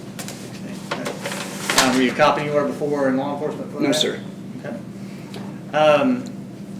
What types of crimes do you typically see? I'm sure it runs the gamut, but Crimes, domestic violence, drug offenses, sexual offenses, multiple thefts.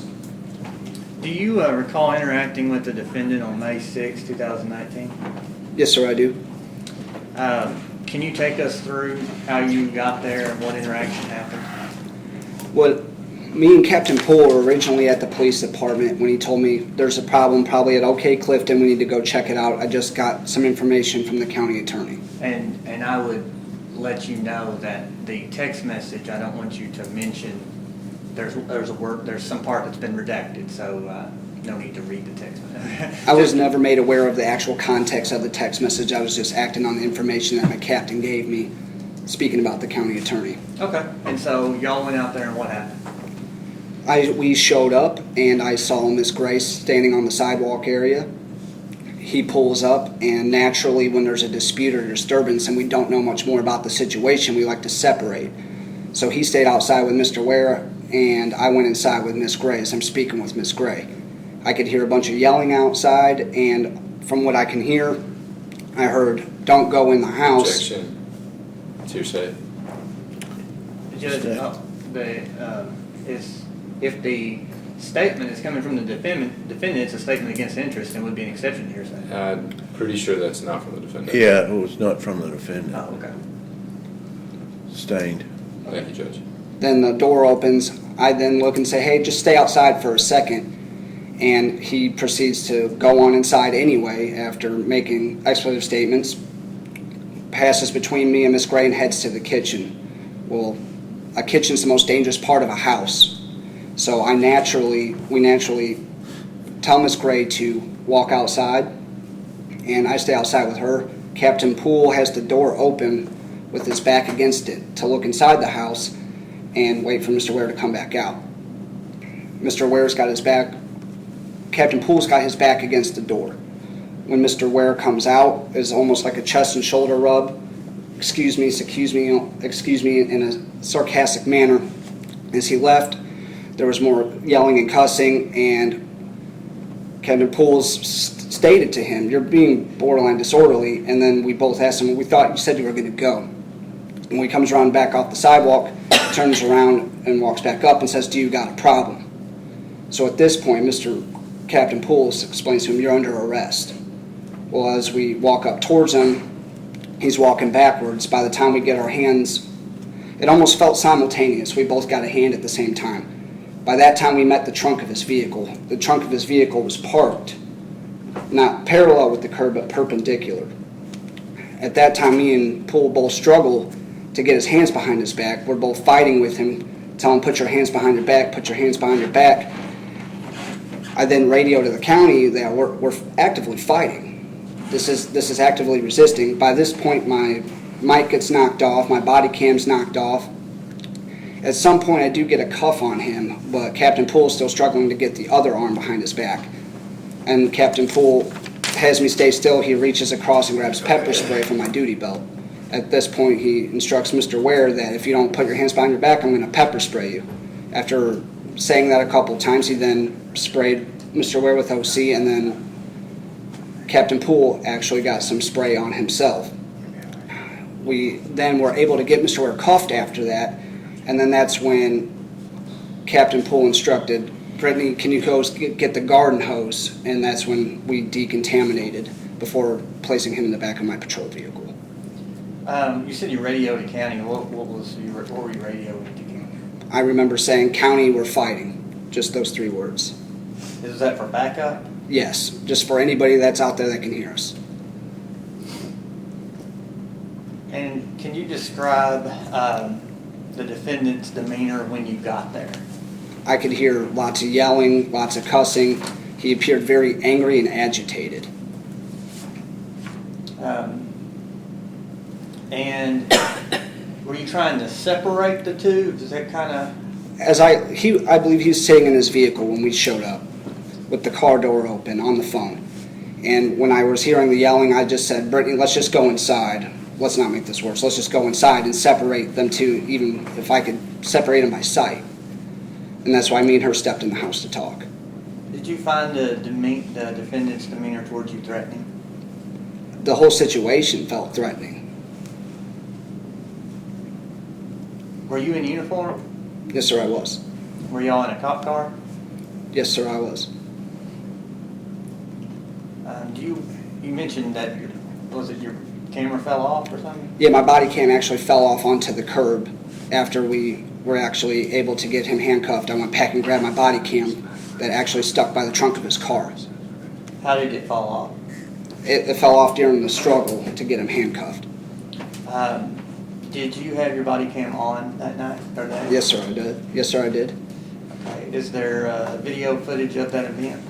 That video, I remember turning my body cam before I even exited my vehicle to talk with Miss Gray. I kept that body cam on all the way until the point where we walked inside the Sally Port of the jail and walked into the jail. And I then went immediately after my shift to download that body camera on the Axon system that we have. I come in the next day to get the video placed in a proper file, and I noticed my body camera was blinking red and wasn't yellow or green, which means nothing was either loading or it wasn't offloaded.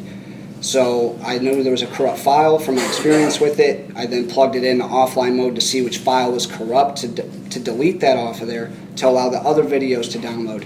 And it happened to be the most important video I have on that camera to be corrupted. What video was that? It was the incident with me, Mr. Ware, and Captain Poole. You mentioned you know from experience what that light means. I've had a corrupted video file before, a couple times. So when it was blinking red, I was already taught by what Axon told Captain Poole to do to get that video off to allow the others to download. I plugged it in myself, and I've noticed the sidewalk area on that video, and it showed 30 minutes in length no matter what the video size actually is, and I knew that was the video that was corrupted. So I kept it on there, and I refused to offload it or delete it, and I just let my body camera stay as it is since that day. Are you glad there's no video? Absolutely not. I'm having to sit here and explain demeanor and explain aggravation when that video clearly showed the incident in its entirety. How often have you been in an incident when pepper spray was used?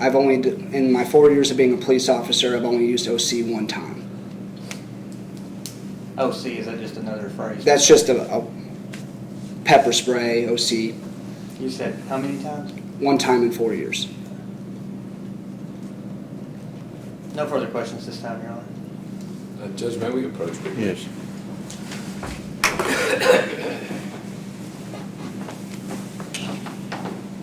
Judge, we'd like to ask for a 5-minute recess. My client needs to use the bathroom. No objection, Your Honor. Okay, it's fine. We're gonna recess for about 5 minutes. Would you like me to? Yes, sir, Judge.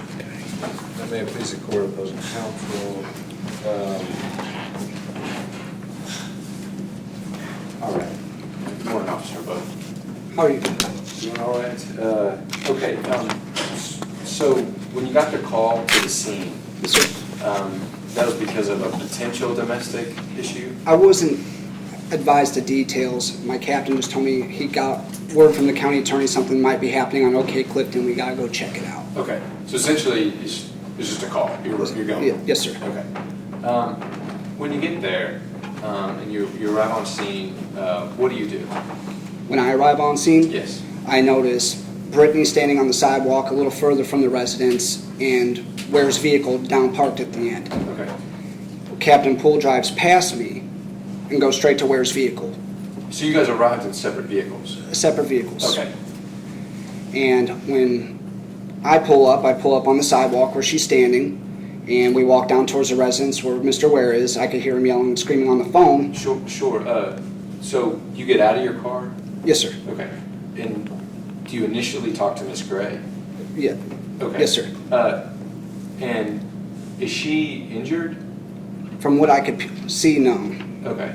So there's no visible marks on her at all or anything like that? Okay. And at that time, do you and Miss Gray go into the house? Yes, I just asked her, I'm like, let's just go in the house and stay away. Right, that's that separation, I don't want to call it protocol, but policy. It's not really a policy, it's just a good judgment call. I understand. So y'all go into the house? Yes, sir. Okay. And after you're in the house, who enters the home next? Mr. Ware. Okay. And at that time, you and Miss Gray leave the home? Yes, when he walked past us into the kitchen, I just said, let's go ahead and step outside. Okay. Did he seem threatening when he walked past? He seemed very still hostile and angry. He wasn't really speaking much after he walked in the residence. He just went right through us straight to the kitchen. Okay. Did he say why he's going to the kitchen? No, sir. Okay. And just to be clear, this was in May, right? Yes, sir, I believe. Okay. And you and Miss Gray walk onto the porch, is that right? Originally, we walk off the porch to the side where the grass is. Okay. In the porch. I didn't want to be too close to that front door. I understand. Now, so can you describe how y'all were facing at that time? Yes, sir. Captain Allen Poole, here's the doorway. His back was flat against it, holding open the screen door and the original door to the apartment. Okay. Me and Miss Gray so are... So he's facing into the house? He's almost half in and half out. He's got a screen door holding his back and his arm holding another door open to keep both doors open at the same time, with his back flat against partially on both of them. I understand. Okay. And me and Miss Gray are facing Captain Allen Poole from the grass sidewalk area straight to him. Okay. So you guys are almost, I guess... To the left side, about 8 or 9 feet away. Okay. Originally.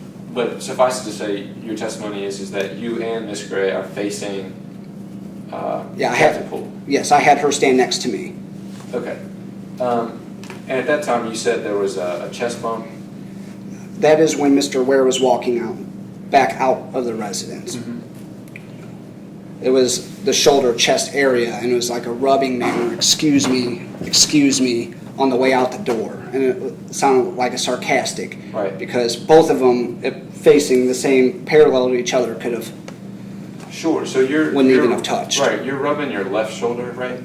Yes. Okay, so it's your testimony that, I guess, Officer Poole would have been standing like this, holding that screen door open. Yes.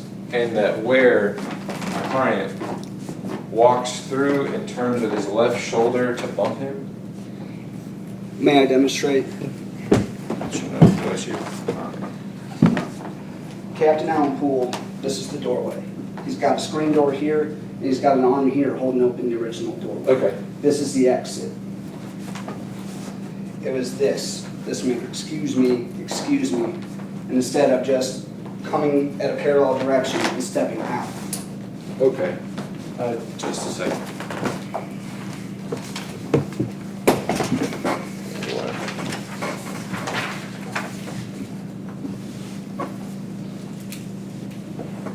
And before you testified today, did you read the citation that was issued? Captain Pool citation? Yes. I believe it's very brief. But are you familiar with it? I'm familiar with the citation. Okay.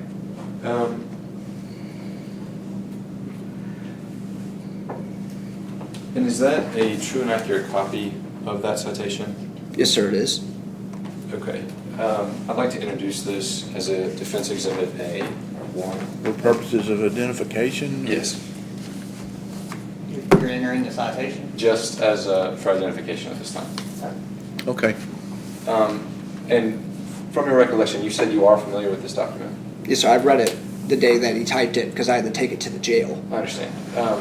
And does that look like a true and accurate representation of that document? Yes, sir, it does. Okay. We move to introduce that as Defense Exhibit 1. Citations aren't usually entered, Judge, but if defense wants it in there, that's fine. We've no All right, there being no objection, so ordered. Certainly.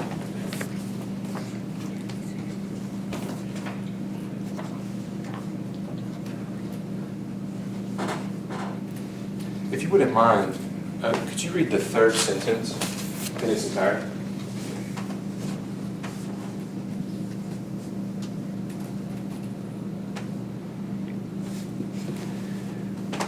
Gray was inside the residence, and the above subject got off the phone and started yelling into the residence, yelling at Gray. I went into the residence, and he walked towards me in a menacing fashion and bumped chest to chest with me as he was exiting the residence. Okay. You had said it was a shoulder. Is that right? Chest shoulder area. Okay. Citation.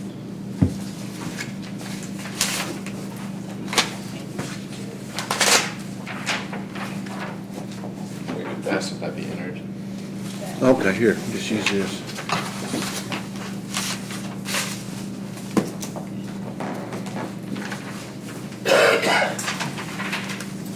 Oh, right.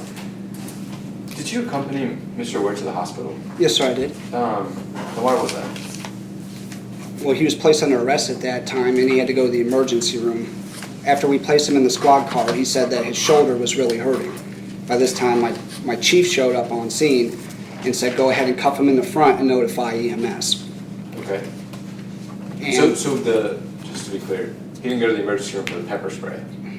no, we decontaminate him there at the scene the best we can. There's really no much more a hospital can do besides what we can do on the side of the road. Sure.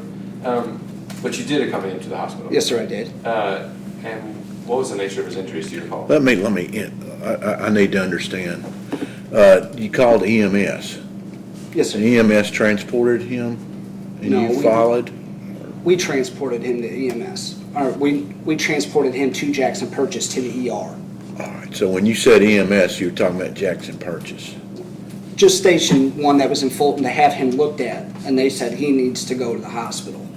Okay. Okay.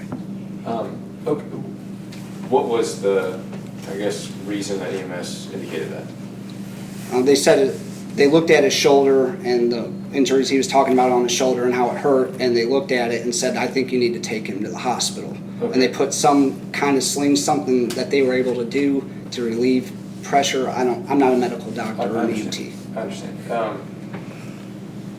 But suffice it to say you were with him at the hospital? Yes, sir. Okay. And while you're at the hospital, could you describe what happened? Basically, he was as angry at the hospital, maybe even more angry at this point, as he was when we showed up on scene. I remember a doctor telling me, I'm not going to deal with him, so you guys need to figure this out. I remember them running x-rays and telling him something about his shoulder or scapula being injured. Something like it was dislocated? Was it From broken? what I can remember them telling me, they told him in front of me, broken scapula. Sure. And when you were there at the hospital, did you sign anything? I didn't sign no paperwork from what I can recall, Okay. unless it was a refusal.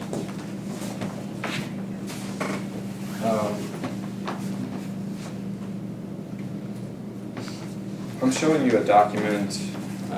This will be marked Defense Exhibit 2. That's a certified medical record. Could you look at the top of that and confirm that?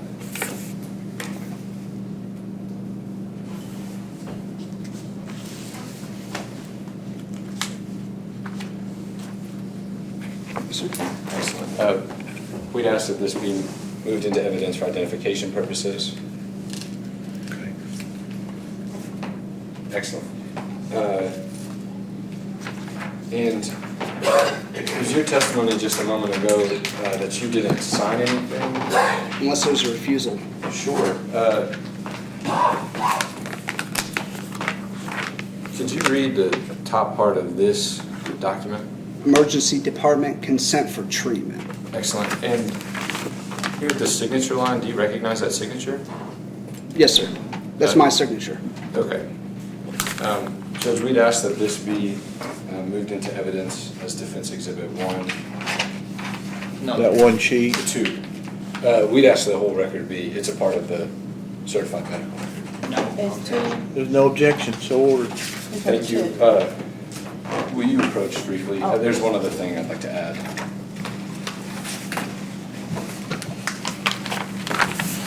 There's a redaction. I tendered this. I don't know if you're familiar with it, but it essentially, these two lines, I have copies of this. It says essentially that this occurred while resisting arrest. It is a legal conclusion that is not at all what this is being offered for. And essentially, we asked that that be redacted. Carry 105. I have the original copy if you'd like to compare. No, that's fine. Yeah, I hate to, but I agree. It's okay. Okay, excellent. So I just wanted to let the court know I've tapped that. That's the only redaction. Yes, yes it is.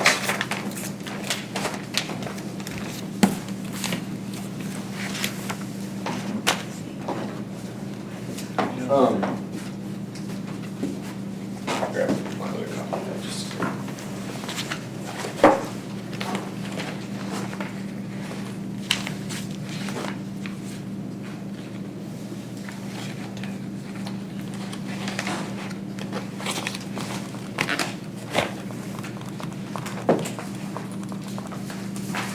Okay, sorry. If you would take a look at that. Could you explain what's the line underneath of your signature there? Could you read that in its entirety? The line underneath where my signature is? Yeah, directly underneath where your Yes. signature. Signature of patient or legally authorized representative. And is your testimony that you were his legally authorized representative? Objection, Judge. That relevance, this has nothing to do with a criminal matter. Yeah, If I may. y'all approach that. Let me just get to the bitch. Okay, now, Judge, I mean, this is, I'm happy to have let it go for far, but at a point, and plus legally authorized, what does that have to do with menacing, disorderly conduct, or resisting arrest? Impeachment. That's exactly what it has to do with it. He said he didn't sign anything. Then he said, other than a refusal, he said that. No. He said it twice. I mean, he did say it twice. You can look at the record. No, he did. He said, unless there was a refusal. I'm asking to the basis of why he signs it. And again, haven't got there yet. The objection's been raised. But, 2 more questions I can ask him. Were you legally authorized to sign the document? If the answer is no, that's a credibility issue. That goes directly to the heart of impeachment. And again, we have 2 officers sitting here with very similar testimony who are saying succinctly, video was destroyed. Judge, That is a pure issue of credibility.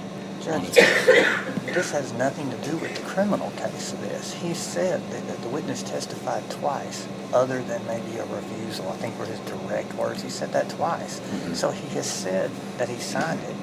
He did. Whether he was a legally authorized representative or not has nothing to do with an element of the offense or an element of any defense. I mean, What is the document? Let me see the document. Let's find it. That's the last page, Judge. Very last page. That's, oh, sorry.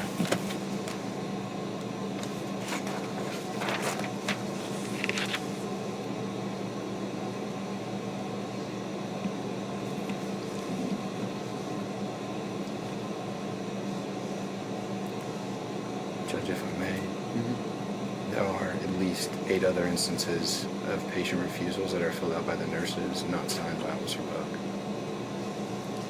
Again, what does that have to do with anything criminal, though? I just don't understand the relevance here.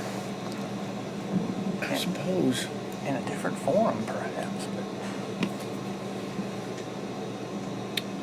I'd need to know from an officer why he would sign it to begin with. Why would he, as opposed to, I mean, did he refuse treatment? What does it have to do with the criminal case, Judge? Well, I mean, whether he refused it or not, it's his right. You know, again, as the defendant states, this is an issue potentially of credibility. And so, if there wasn't a refusal, and he puts down there's a refusal, that is an issue. And I know that doesn't have anything to do with these 3 charges, but it certainly stems from their Officer, earlier you had testified that Mr. Ware seemed more agitated when you got to the hospital. Is that Yes, right? sir. And was he cooperative with medical staff there? His agitation wouldn't let him be cooperative with anybody, but when they were hooking stuff up to him, he didn't stop him from checking blood pressure or anything like that, no. Sure. So he didn't refuse those types of, like, I guess, preliminary tests that they do? Okay. But on that document, you wrote down he refused treatment. What this is normally, if they don't sign, they hand it to us, and they have a sign there and write refusal next to it. This isn't the first time I've done this. I understand. It wasn't what I was asking. And so if Okay. I could back up and rephrase All that right. maybe. So he didn't refuse treatment? From my knowledge, he didn't refuse treatment. I think this is a more dispute of who's gonna pay the bill, possibly. I don't know. Objection, Your Honor. Now we're All right, now, we're even more astray from Yeah. the criminal case. I think that line of questioning, we need to leave I it. understand. Okay. To your knowledge, did he actually have a broken shoulder? To my knowledge, I knew they complained about, I knew that was hurt. I didn't know anything about his shoulder until the doctor came in and told him about his shoulder in front of me. Okay. And at that time, were you aware that his shoulder was broken? Not that it's broken, but that he complained about injury, that it hurt and it was painful. I understand. Do you think that the injury sustained, whatever it would have been, could have affected his agitated position? At the hospital, but leading up to the arrest, Sure, I just meant earlier you said he was more agitated at the hospital. Yes. Wouldn't that be consistent with being injured? Objection, Judge. That calls for speculation. I'm not sure what firsthand knowledge he had. Sustained. Okay, I have no further questions. Any redirect? Yes, Judge.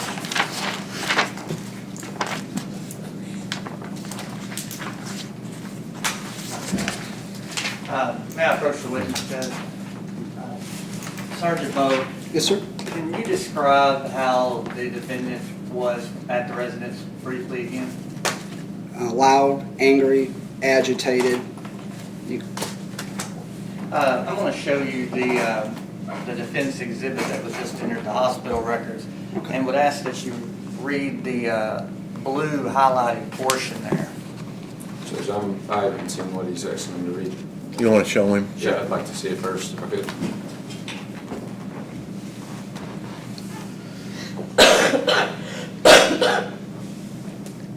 I'm going to object on relevance. On what? Relevance, we can approach. Judge, it's the defense exhibit. He entered it, you know. Come up. We're happy to read from it. No direct knowledge. Witness didn't see that Judge, he entered it. No, I am patently aware that I entered the exhibit. I'm saying that witness didn't write that. Judge, he didn't write any of the stuff on there Actually, except his refusal. He did sign the And paper. they've asked him about the document. The document's in evidence Yep. now.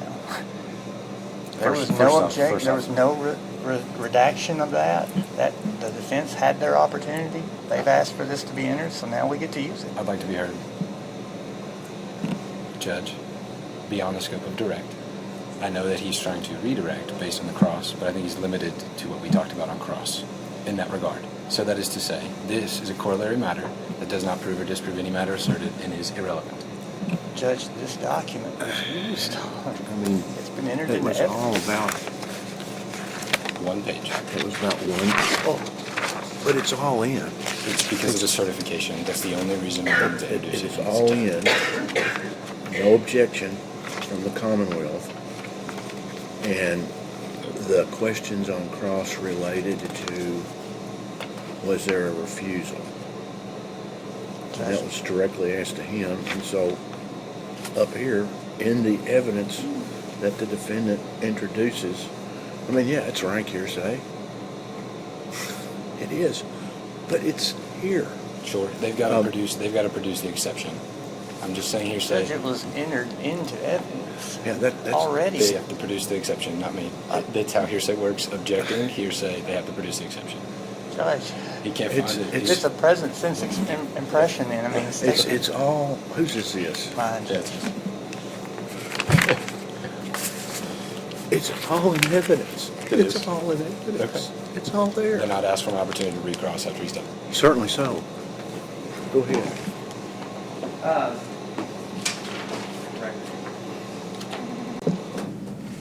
Okay, Sergeant Bo, can you read what is highlighted in blue there in the hospital's medical records? PT uncooperative when questioned about home, refuses to give medications. Okay.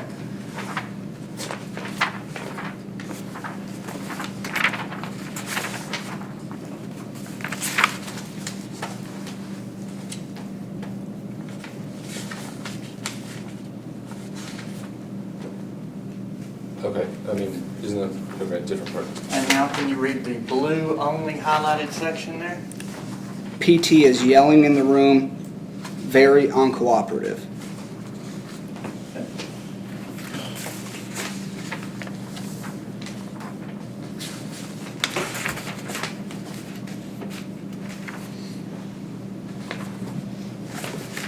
No further questions, Your Honor. Recross.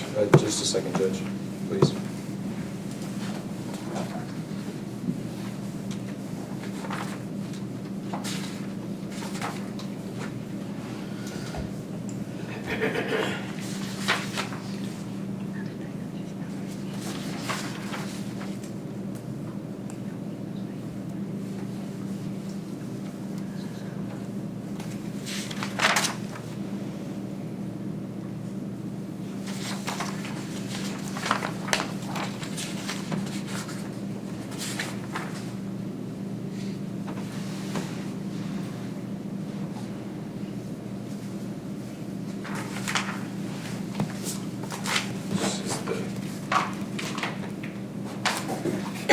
Same document. If you wouldn't mind reading the findings section, the first sentence. Judge, can I see it first? Sure.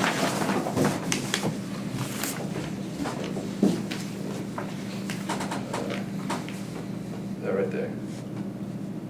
First sentence. Oh, okay, yeah.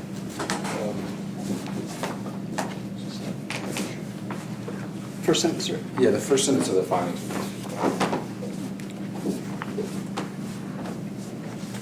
There is a communicated displaced fracture of scapula. Sure. Briefly, do you recall which arm was injured, which shoulder was injured? I don't recall which arm I had, but not which arm was injured, no. Okay, so you don't recall at all which shoulder you complained of, or which one was in the sling that you described? No, sir. Okay, nothing further. No further. Thank you, Sergeant Poe. Step down. Yes, Your Honor.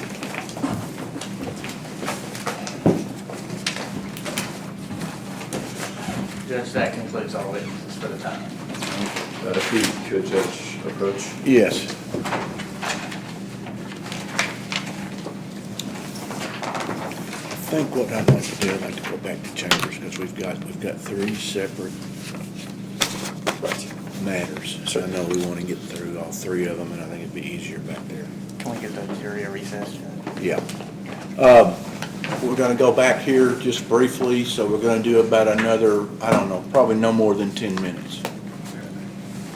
It's the same as the, the no duty to retreat was the same. Yeah. There's clearly no duty to retreat. You know, this is all the case for them all. We don't have to include all the instructions for the defenses or different standards that there are. It's just, if they want to believe that this crime happened, all we really need is the ones we've got, the instructions for the crimes, not a warning with no duty to retreat.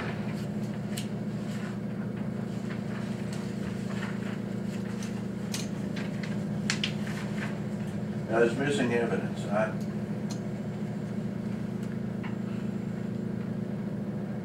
Judge, it's a two-pronged test, as we've covered already. Yeah. The first prong is, quote, only when the failure to preserve or collect missing evidence was intentional. There's no evidence whatsoever in this case that there was. I mean, you can make an argument that it might have been, but not based on any evidence. Yeah, I mean, that's a closing argument. That's, Sure, the one thing I would point out is that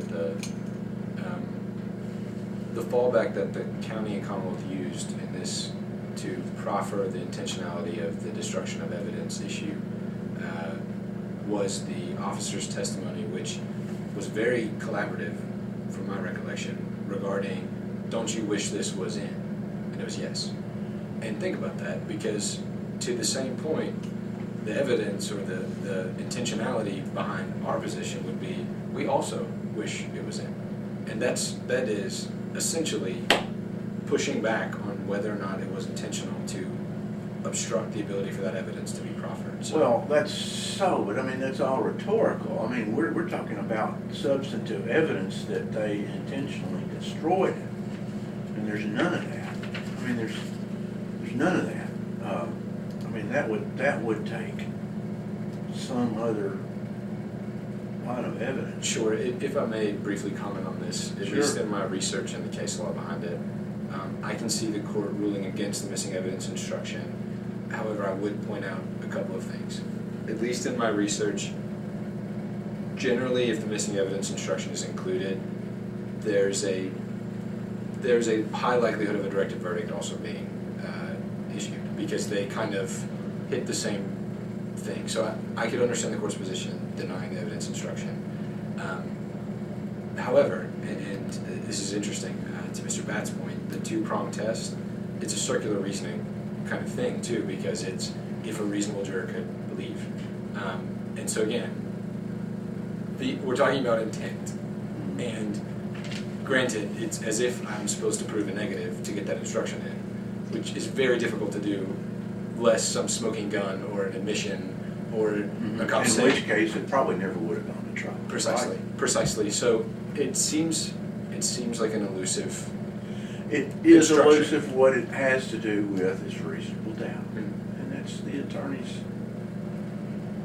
Yes, and I understand that, Judge. I'm Okay. just zealously advocating over here. Judge, You want a fresh one? Huh? Want a fresh Sure. Yeah.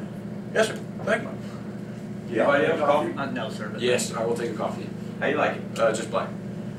Thank you. Simple enough. Yeah. You got a long drive tonight, so You are correct. you might need So is to. Rick actually leaving? Yes, sir. You're gonna drive to it? Yep. That's good. Good friend. He's going to Lexi, right? Yeah. He invited me. He was like, if it was nicer, I'd just fly. And I was like, It's never, do what you want, but it's Well, after- never nice enough to fly. right. And after Oh, the come on. after the Kobe Bryant thing, I was like, Come oh on. my Yeah. gosh. No, it's fixed winning. It's fixed. Yeah. But yeah. Oh yeah. Yeah. Well, a day like today, no, Right. thank you. Granted, deer and rain. Are, Oh, Right, thank yeah, you. you're more likely for the deer, I guess. Right. Right. All right. Let's see here. We've got let me look at Mr. Batts. Mr. Batts does not have his instructions. Doesn't have a subtitle on them, which I like that you've got a subtitle on yours. Hey, UK law, I paid for it, man. They beat us to death with that stuff. Well, so your all's actual instructions on the three charges, are they the same? No, sir. So if we start with the resisting arrest, All right, shall we? mine just says what the resisting arrest Statute. the book says actually, which is what Correct. we've been using Counselor. the entire time until this point. Well, The resisting arrest. there are some parentheticals in that book that are not used. Yeah. It's a vagueness difference, so if I may, all three are similar in the following regard. More broad, less broad. And there's a reason for that. I understand why I would be at a disadvantage arguing it, but regardless, the book does use the parentheticals and brackets to say specific instances, and it was my intention, at least in my instructions, to hold their feet to the fire to those specific instances, at least in the It citation. would entirely, we do not dispute they would be held to the fire because the Right. instructions specifically limit to just like one or two specific items in the 3 hours of testimony we've had this morning. You know, meant resisting arrest when the defendant pulled his right hand away from Officer Poole's like they're not able to. The jurors can consider the whole facts that are before them as they interpret them, not this one instance or not when the defendant was pinned against the car. I'm seeing this in your argument. Sure. I'm seeing this in your argument. I just want to keep it as simple as I can for the jury. Occam's razor, I But guess. Judge, it's the other ones too. It's walking toward him in his residence for menacing. Well, I mean, they should be able to decide whatever they want. Yes. The next one, second degree disorderly conduct, threatening behavior or noise while running backwards. Again, it's up to them to decide. So that's why we just put it in there, and they can decide or not decide. That's the way we feel it. Short to the last disorderly conduct one, we do have testimony that does limit that, however, because despite the county's position on the disorderly, the police officer's own testimony was, if you don't calm down, I'm going to arrest you for disorderly conduct, which does mean all behavior preceding that moment in time is not being charged. But he wasn't arrested at that moment. He was arrested later. So that means you could include the conduct afterwards as being the tipping point for disorderly conduct, and that's for the jury to decide. All right, I mean, He didn't say, if, you know, I don't even know how else he could have phrased it, but to me, it's very limiting, threatening behavior or noise while running backwards. Well, they may decide that that is or is not what they consider, but we should not limit the jury's ability to consider the whole evidence that's been presented today in whatever light they want. they can consider all evidence. I'm just saying that particular to these charges, Cooper's does use brackets to identify dates, times, instances, conduct, etc. And they do that to have this ability to tailor what the case is actually about. And that's the other part of this that is concerning to me, is that when we say disorderly conduct and we just leave it blank slate, I mean that's very vague. And that's where I think the issue that I have is with being so vague, as with respect to the Commonwealth's position on this, is because when we're so vague, that is moving the burden. And it's moving it so much so that I have pause, because then it's like, okay, how are we supposed to address the specific conduct that is alleged to be illegal? I mean, it's the same way if I was upstairs in circuit court, we've got a bill of particulars to allege that nuanced conduct. Here we've got a citation. You know, that's... Okay, well, here's the thing. Yours talks about while running backwards, but his testimony was that he didn't. He said that it all started on the porch and somehow or another wound up on the back of his trunk. Sure. But, I mean, I don't know if you're gonna elicit that from him. We're not done with his testimony. I don't know either, Judge, but it's just up to the jury. It's not moving a burden, it's moving facts out of the equation when you have these type of limiting instructions. These specifics came from the citation itself, to be clear. And the citation is not the only deciding factor. In fact, it's by case law not allowed in a trial, but we're willing to let it. But it's in. Oh, I know. It's in. It's the first time I've ever seen it, and that's fine. I mean, for whatever, who knows how they'll decide. But But it's just, I believe, and the Commonwealth's position is that the jurors should be allowed to decide, to use the evidence that's been presented today to decide the case, however they want, that's legal. I can only offer concurrence, but hopefully get a specific instruction.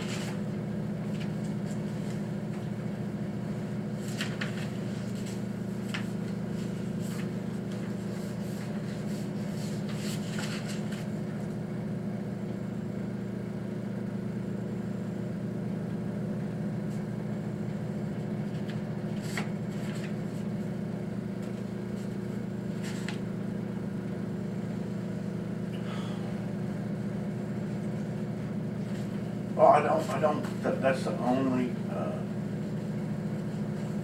while running backwards. Take that out. Judge, I can reprint it. All right, good. Hook it up. Just take out while running backwards. We'll go with yours.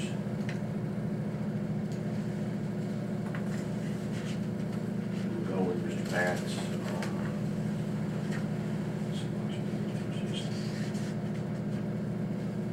I put them in different order. I put the biggest charge first. It's weird, I didn't actually see on Cooper's how to arrange them, but I've always done. It doesn't make any difference.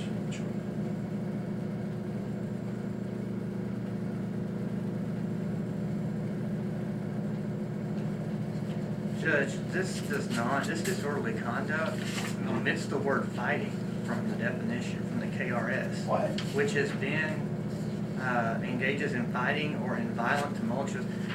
Judge, It was copied and pasted. we object on the record, Judge, to the introduction. If the court's decision is to do that, but this is not the KRS. It's not the full KRS. Oh, yeah, we got that. We got the Jury instructions are not KRS. They are usually taken from Cooper's, if I may, and more importantly, those jury instructions are copied and pasted from a digital version of Cooper's on Lexis Advanced, and then the details or the specifics are taken directly from the citation, because that's the conduct that's alleged, and that's what it's about, is because in Cooper's we've got, again, brackets that say date, time, conduct, place, etc. That's what we're doing there. What KRS is it we use Cooper's?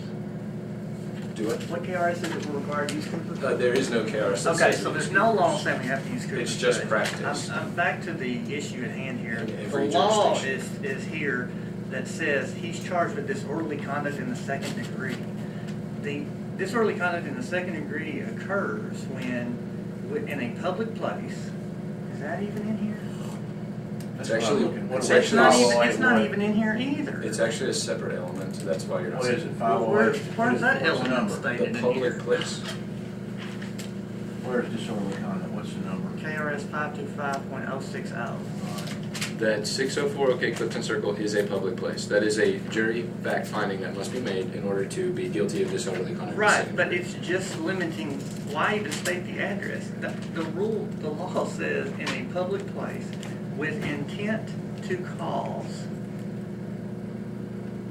public inconvenience, annoyance, or alarm, or wantonly creating, which that's not in here, or wantonly created down here, engages in fighting. I still don't see that either. It's a different charge with respect to officers, however. That's Engage- assault in the third degree, which Disorderly conduct in the second degree was the charge that was filed. It should be the whole statute in here, and they can decide what they want to. 525.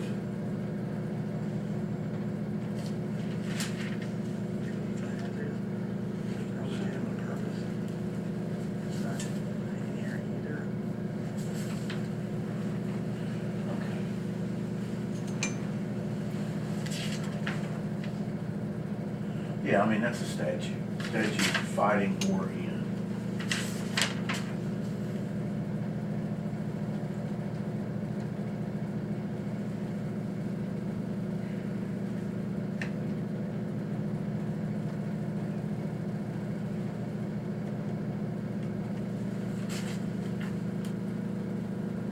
And Judge, on menacing, it specifically states office, are we using hit, I just need to know. Yeah, because I want to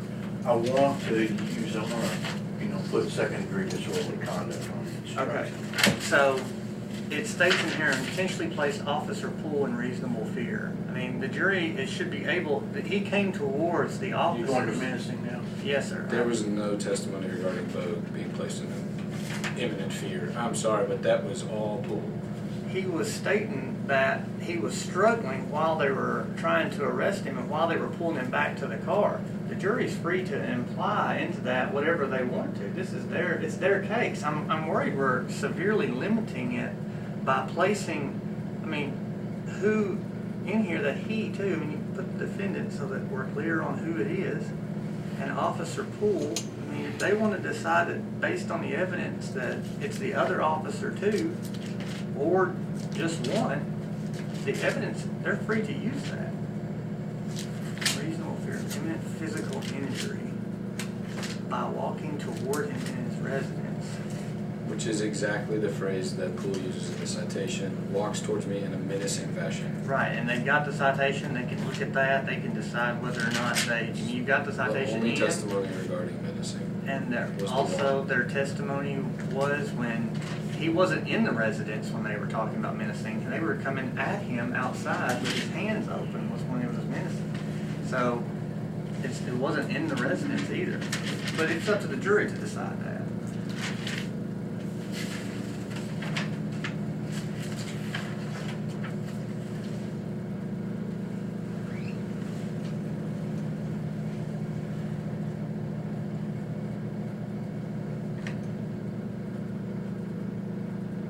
Judge, ours just lists a statute, and it's up to the jury to decide how they apply. These instructions I could not are agree so more. limiting. I could not agree more, but again, we move the goalpost when we say this can be as wide of a field goal as we want it to be. The goalpost is the law. They can decide how it applies. We don't have to tell them how it applies. And here we're limiting resisting arrest when the defendant pulled his right hand away from Officer Poole's grasp. They're free to determine the struggle. How about the struggle that was going on? But that's not in here at all.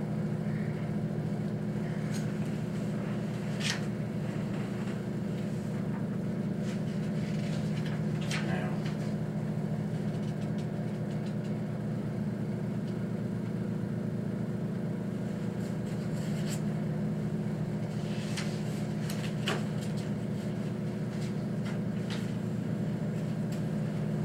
let's see here, verdict forms. I would ask that we use the county's penalty phase instructions. So you want to bifurcate this matter? The penalty and the guilt and innocence, yes, if we could. That's what I was going to ask. If we could use their instructions, if he is indeed found guilty, for them to go back and deliberate the penalty range at that time. Yes, that's fine. That's okay with us.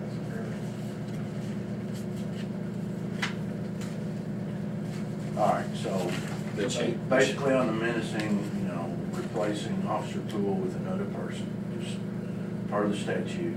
And then the and that ends up doing it is not privileged to act in self-protection.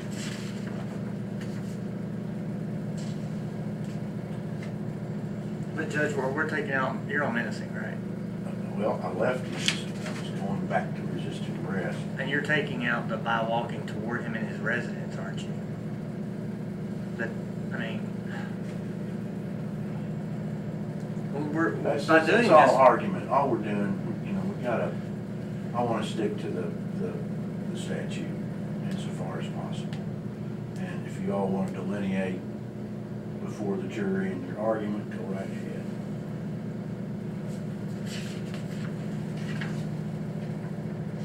What about the resisting?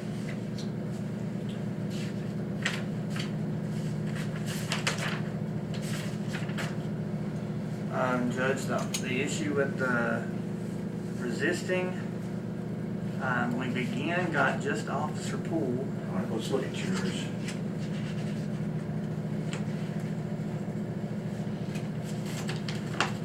And then it states, Officer Poole or Officer Bo. There's two separate instances where he's But he doesn't ever. physically interacted with. One is first when he draws his hand back, when he's grabbed Officer Poole. The second instance is when both officers are holding him against the trunk of the car. And I object to this whole, to nearly to all the wording, but my point is, even if it was to be used, at the top it says Officer Poole, and then at the bottom it says Officer Poole or Officer Booth. I instead just of want both. to go with Mr. Bass's. Yes.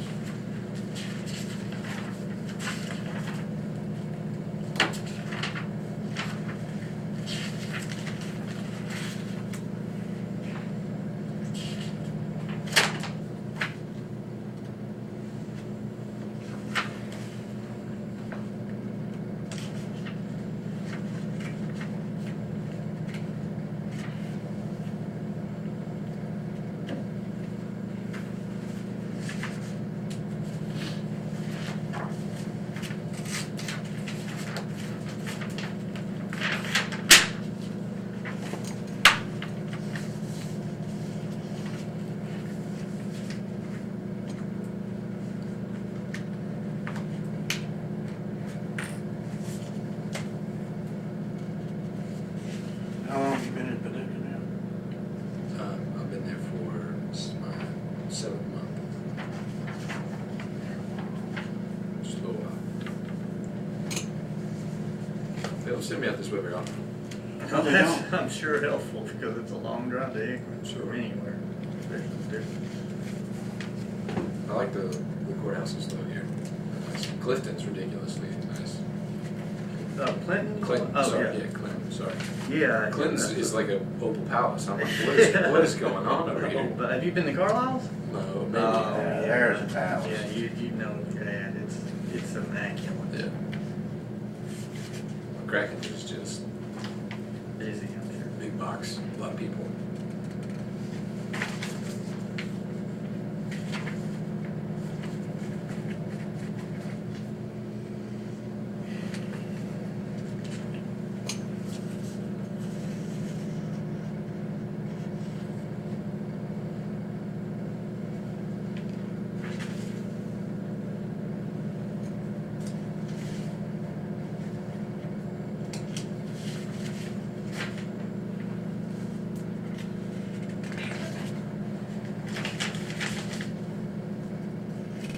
All right, Mr. Wilson, instructions are right there at the corner if you need them, Can I use the vote? if you like. It's heavy. It's a bit heavy, sir.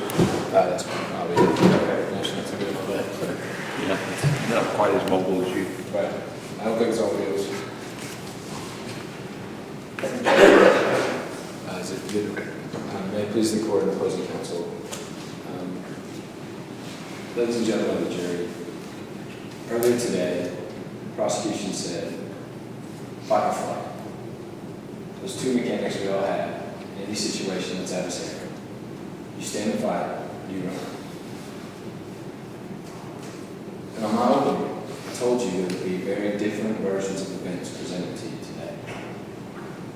I asked that you use your intuition and your instinct, your common sense, the thing you didn't check at the door when you came into this courtroom today. Think about what you heard. To use those facts that you believe to be true, to make a judgment call. Now, these jury instructions, a whole lot of words, not too many pages. There are 3 forms at the very end. On each one of these forms, after you elect a foreperson, I'm going to ask you to vote for not guilty on every single one. And here's why.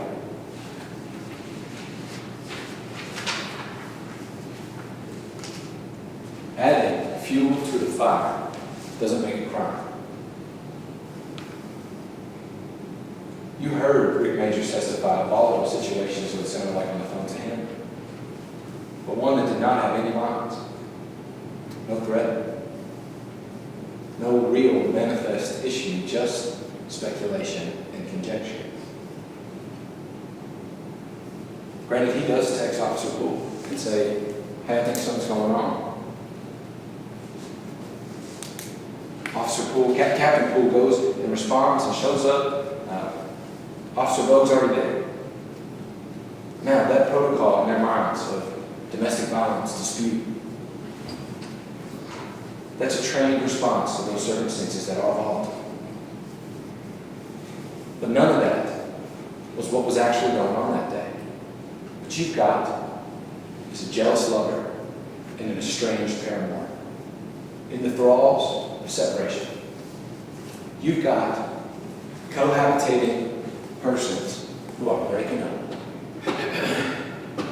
No threat, no violence, no assaultive conduct. Now granted, these officers responded the way that they ought to. Granted, Rick Major's response was appropriate under those circumstances. Hey, let's feather this out, let's make sure nobody gets hurt. I get that. What I don't get is how that man could go back in his own home, where he lived. I don't get why he couldn't ingress and egress out of that doorway unimpeded by law enforcement. I don't understand why the proximity of Officer Poole and David Ware in that doorway was as it was. Especially if you believe for a second that my client really did say, excuse me, before he walked through that doorway. And that's your judgment call. Who's credible? Which side of the story do you believe? And manifestly, when you go through these jury instructions, do you reasonably doubt that any of these crimes actually happened? And if the answer to that is yes, please sign that line. My client walked into this building today cloaked with the presumption of innocence. He sat down downstairs originally and heard the testimony levied against him. Innocent. He took the stand. Innocent. He sits before you right this second. Innocent. And I ask that you maintain that innocence by finding him not guilty of these crimes alleged. Thank you.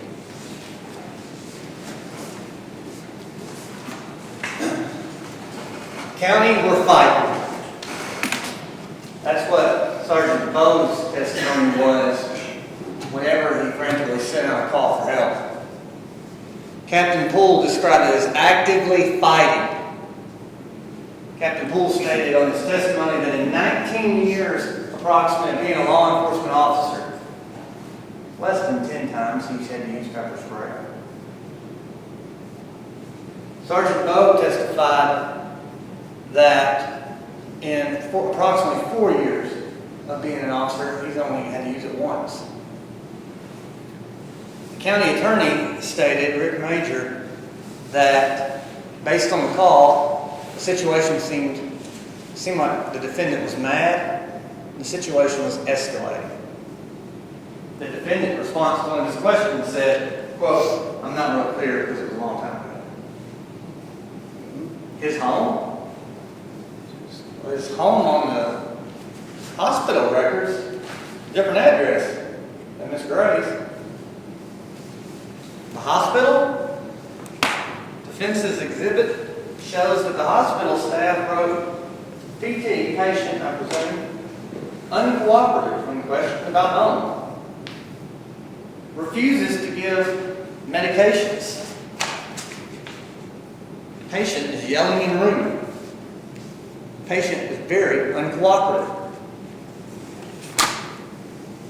Fight or flight? It was a simple question, simple choice the defendant had to make that day. He could leave, cool off, come back, him and Miss Gray could talk about their own personal business between themselves. Instead, Miss Gray was so troubled, she reached out to the county prosecutor for help. The county prosecutor, hearing what was going on, contacted the captain of the police department.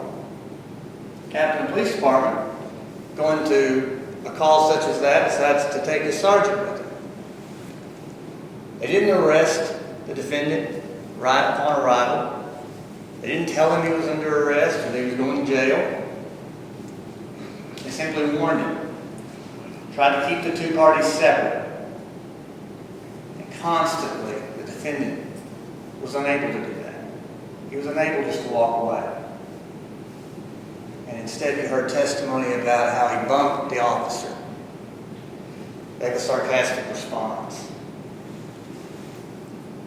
Was acting in a threatening manner towards the officer. You heard testimony about how he resisted arrest, so much so that the sergeant dropped his camera and was knocked off his person. That's how much the struggle was. Now, fight or flight, we may all have that response. I think we all employ it very differently. You've heard the jury instructions, and in a moment you're going to be asked to consider those and apply those charges to the defendant. And on behalf of the Commonwealth, we would ask that you find the defendant guilty on all three charges for what happened that day. Menacing, disorderly conduct in the second degree, and resisting arrest. Thank you for your time today. We appreciate it.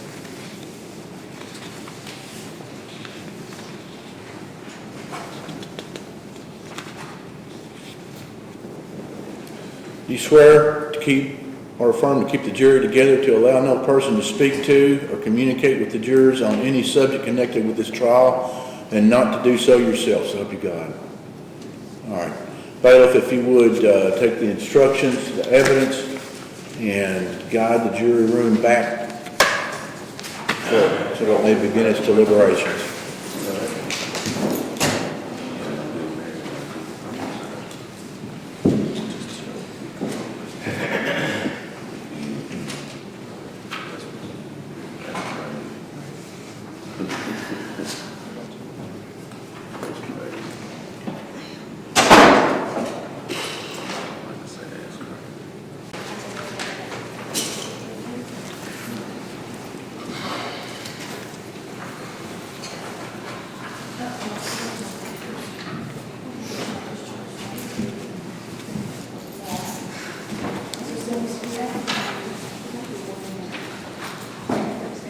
Y'all can sit down. Thank you for you.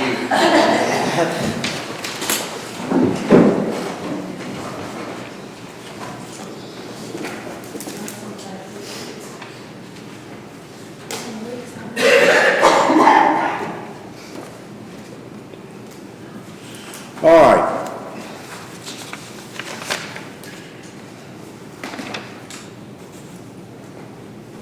As to resisting arrest, we, the jury, find the accused, David Ware, not guilty of resisting arrest. As to menacing, we, the jury, find the accused, David Ware, not guilty of menacing. And as to disorderly conduct in the second degree, we, the jury, find the accused, David Ware, not guilty of disorderly conduct in the second degree. These three verdicts are signed by Montana Ware. Get that right? And I'll just ask each of you if this is your verdict. Is it yours, sir? Your verdict. Yours, sir. Yours, ma'am. Yours, ma'am. Yours, ma'am. And yours, ma'am. I want to thank you all for the service that you have done today. I know it's been long. It's been broken up. It's been very rainy and gray out. You had a hard job. Appreciate the job that you've done for this county and the Commonwealth. You're excused. Actually, we did have some questions. Can I ask? Oh, certainly. If you want to, we're done now. We'll go off the record and you can ask some questions.